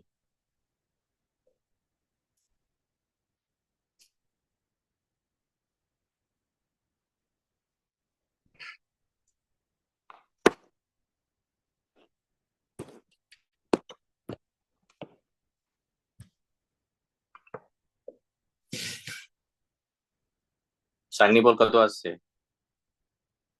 सर कोड मेरे को से मेरे को बोलेगा तो मैं तो कर दूंगा। यहाँ पे 91 को 100 पकड़, 100 अगर मान ले, 100 तो नहीं पकड़ सकते, 90 उसको पकड़ लेंगे। अगर 90 को अगर मैं पकड़ के यहाँ पे 270 करके अगर 90 कैंसिल करेंगे, 9 से अगर करेंगे तो 9 से जाके ये 280 कर लेंगे।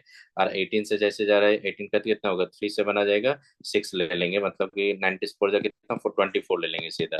अब मैं 24 ले जाके इधर क्या करूंगा, इसको सीधा इधर लेके चला जाता है, ये 149 कर देंगे। ये क्या होगा? n² हो गया। अब सीधा क्या करूंगा ना बेटा, इसको मैं जैसे आपको जो n² जाएंगे ना ये, तो आपका ये 50 में लेके चलता है, ये 25 लेके चलता है, अब थोड़ा इजी हो जाएगा मेरा। यहाँ से अगर मैं एलसीएम लेके बात करूंगा तो यहाँ पे आप 24 × 49 कर देना, इधर 24 + 49 कर देना इधर, ये 1/n² हो जाएगा आपका। जैसे देख रहा हूँ यहाँ पे 24 × 49 करेंगे तो वो हो जाएगा आपका 70, वो हो जाएगा आपका 73। इधर 73 को अगर मैं करूंगा तो 3 से, 3 को इधर मैं लाऊंगा सीधा यहाँ पे, 3 से अगर जाएंगे तो 3 1, 1 से जाएंगे सीधा यहाँ पे मतलब कि 6, सीधा करेंगे n = 4 में सीधा निकाल के दिखा दिया मैंने, n = 4। सर 49 को हम 40 ले सकते हैं। हाँ देखिए ना, अब सीधा ऑप्शन 4 आ जाएगा। मैं ऑप्शन 4 पकड़ लिया। मैं चेक कीजिए, ऑप्शन 4 ही आएगा। आप कुछ भी कीजिए, ऑप्शन 4 ही आएगा। देख रहे ऑप्शन 3 ऑप्शन आएगा। देखिए 4 में जा रहा है वो। मैंने अप्रोक्सीमेशन देख लिया कि होल नंबर ही आएगा। होल नंबर पकड़ करके निकल गया मैं, क्योंकि ऑर्बिट का भी फ्रैक्शन आएगा नहीं, इसलिए अप्रोक्सीमेशन लेके भाग गया मैं लेके। फोर आ रहा है। 4 आ रहा है कि नहीं बताइए। Yes sir, N4। हाँ सर, हम्म 4 आ रहा है। हम्म। तो देखिए मैंने क्या किया। मैंने क्या किया देखो, एन 91 को मैंने पकड़ा, 90 पकड़ लिया। यहाँ पे एक जीरो उड़ा दिया। यहाँ पे 24 के करीब मैंने डिवाइड कर दिया। और 24 को ये 49 मैं सीधा क्या किया, इसको मैं 73 पकड़ लिया। और 73 को मैं जैसे किया कि इसको मैंने सीधा इसको 3 से कैंसिल कर दिया। और 3 को मैंने 49 से इधर से कैंसिल करके मेरे को पता चल गया यहाँ पे कि 16 आना चाहिए। समझ बुझे छो, मैं 16 स्क्वायर का इक्वल टू सीधा 4 करके निकल गया। चलिए ये सब समझ में आ गया, ये बेटा कैसे करोगे ये सब। हाँ सर। अब बेटा ये सब जो दिया होगा, इलेक्ट्रॉनिक स्पेक्ट्रम में the highest wavelength result of the electron fall from the 6 to 1 आएगा। तो सबसे ज्यादा किसमें आएगा, 1 में आएगा कि नहीं। बोला कि highest wavelength n equal to 5 में रह जाएगा कि नहीं। वो हाईएस्ट वेवलेंथ एनर्जी डिफरेंस कम होगा ना वहाँ पे, yes sir. Yes sir. Yes sir. इसलिए कौन सा ऑप्शन हो जाएगा, डी ऑप्शन हो जाएगा। Yes sir. ई। हम्म। अब देखो और आगे पढ़ोगे और आगे मैं बताऊंगा, अभी नहीं। एक चीज और जो बता रहा हूँ आपको, देखना ये क्वेश्चन आप लोग कर पाओगे कि नहीं, ये देखना। एक टाइम हो गया तो मैं एक लास्ट क्वेश्चन आपको दिखा रहा हूँ यहाँ पे, कि अगर मेरे को बोलेगा कि ये क्वेश्चन सेव करने के लिए 13 14 सब तो नहीं कर लेंगे। देखो आप लोग, जेई मेन का क्वेश्चन है 2023 का। बोल रहा है यहाँ पे कि shortest wavelength of hydrogen in the Lyman series lambda, longest wavelength in Baumer series क्या होगा। तो आप बता दो, दो क्वेश्चन लोगे, एक 1 बाय लैम्डा, लैम्डा के टर्म में दूसरा के एक्सप्रेस करना, नहीं कर लोगे आप लोग। हमेशा हो जाएगा कि नहीं। ये लड़की की तो एनर्जी प्रोफाइल नीचे गिरा है, कुछ ग्लूकोन डी लेके बैठती है। अन्वेषा पद ये कर लोगे कि नहीं बेटा, बता दो। हाँ सर। बताइए 14 भी कर लोगे कि नहीं आप लोग। एक्स के टर्म में ही लेना आपको। और Li2 प्लस जाएंगे तो x इक्वल टू क्या करेंगे, ए नॉट इंटू इसका सेकंड ऑर्बिट का बोल रहा है, इसका जेड कितना होता है 3। तो ये सेकंड का स्क्वायर करेंगे और 3 कर देंगे, इक्वेशन 1 ले लेंगे। और क्या करेंगे आप यहाँ पे, B3 प्लस के ले लेंगे। तो B3 प्लस थर्ड ऑर्बिट बोल रहा है यहाँ पे। तो ये थर्ड ऑर्बिट का रेडियस क्या लेंगे मैं यहाँ पे, x नहीं, मान लो कि वहाँ पे r रेडियस लिए। अब ए नॉट तो इसके लिए भी कॉमन हो जाएगा। अब बोला है कि थर्ड ऑर्बिट का, तो 3 का स्क्वायर करेंगे, इसका जेड भी 3 होता है। इक्वेशन 2 लिए, इक्वेशन 1 2 से r का वैल्यू x के टर्म में नहीं एक्सप्रेस कर सकते हम लोग। इसका बात कर रहा हूँ मैं। Yes sir. तो बताइए 13 14 हो जाएगा कि नहीं आपका। 13 में 14 में बता दिया, 13 हो जाएगा कि नहीं आपका, बताइए। Yes sir. बता दो। अब ये बताइए, स्पेक्ट्रम समझ में आ गया क्या होता है, एटॉमिक स्पेक्ट्रम, लाइन स्पेक्ट्रम क्यों बोलते हैं उसको हम लोग। Yes sir. Yes sir. Bohr's ने क्यों क्वांटाइजेशन ऑफ एनर्जी को लेके आगे थ्योरी दिया, समझ में आ गया आपको। Yes yes sir. अब ये बताइए, स्पेक्ट्रम आने के बाद आपका how many number of lines होगा, नेक्स्ट डे बताऊंगा। लेकिन आप एनसीईआरटी के एक चीज मैं आपको दिखा रहा हूँ यहाँ पे। देखो लाइन स्पेक्ट्रम देख रहा था सर, लाइन स्पेक्ट्रम से बढ़ने के बाद, ये सब करने के बाद, रेडबर्ग कांस्टेंट देने के बाद आपका बोर्स अटॉमिक मॉडल है कि नहीं यहाँ पे।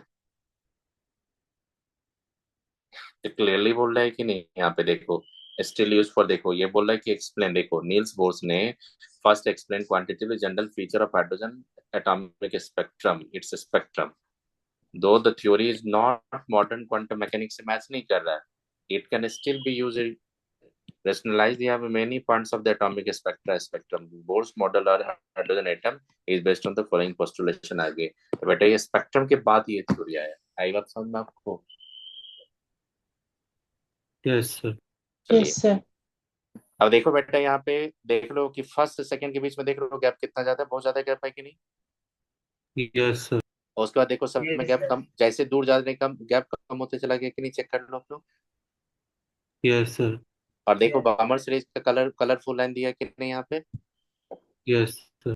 तो विजिबल कलर किसका, yes sir. First colour red, मैं बोला था रेड दिया है कि नहीं, first colour, first line. Yes sir. बेटा कुछ आइडिया लगा कैसे कैसे होता है स्पेक्ट्रम का, मैं नेक्स्ट और बताऊंगा इसके बारे में। Spectral line, number of lines कैसे फाइंड करेंगे, अभी मैंने एक सिंपल इन्फॉर्मेशन दिया आपको, यहाँ तक आइडिया लगा। चलिए टॉपिक को हाँ यहाँ, सर। हाँ चलिए बंद कीजिए यहाँ पे। क्वेश्चन का पीडीएफ में सेंड कर दो, तो जो भी क्वेश्चन उसमें आपका उस टॉपिक से रिलेटेड वो आप लोग एफर्ट लेके खुद से लाइएगा। आई बात था। और रिमेनिंग डे स्पेक्ट्रम कैसे फाइंड करने के बाद सीधा मैं डी ब्रोगली हाइपोथेसिस और हाइजेनबर्ग अनसर्टेनिटी प्रिंसिपल आपको बता दूंगा नेक्स्ट डे। राइट, चलिए, good night, take care, next day. Good night, bye sir. Sir, good good night. Night sir.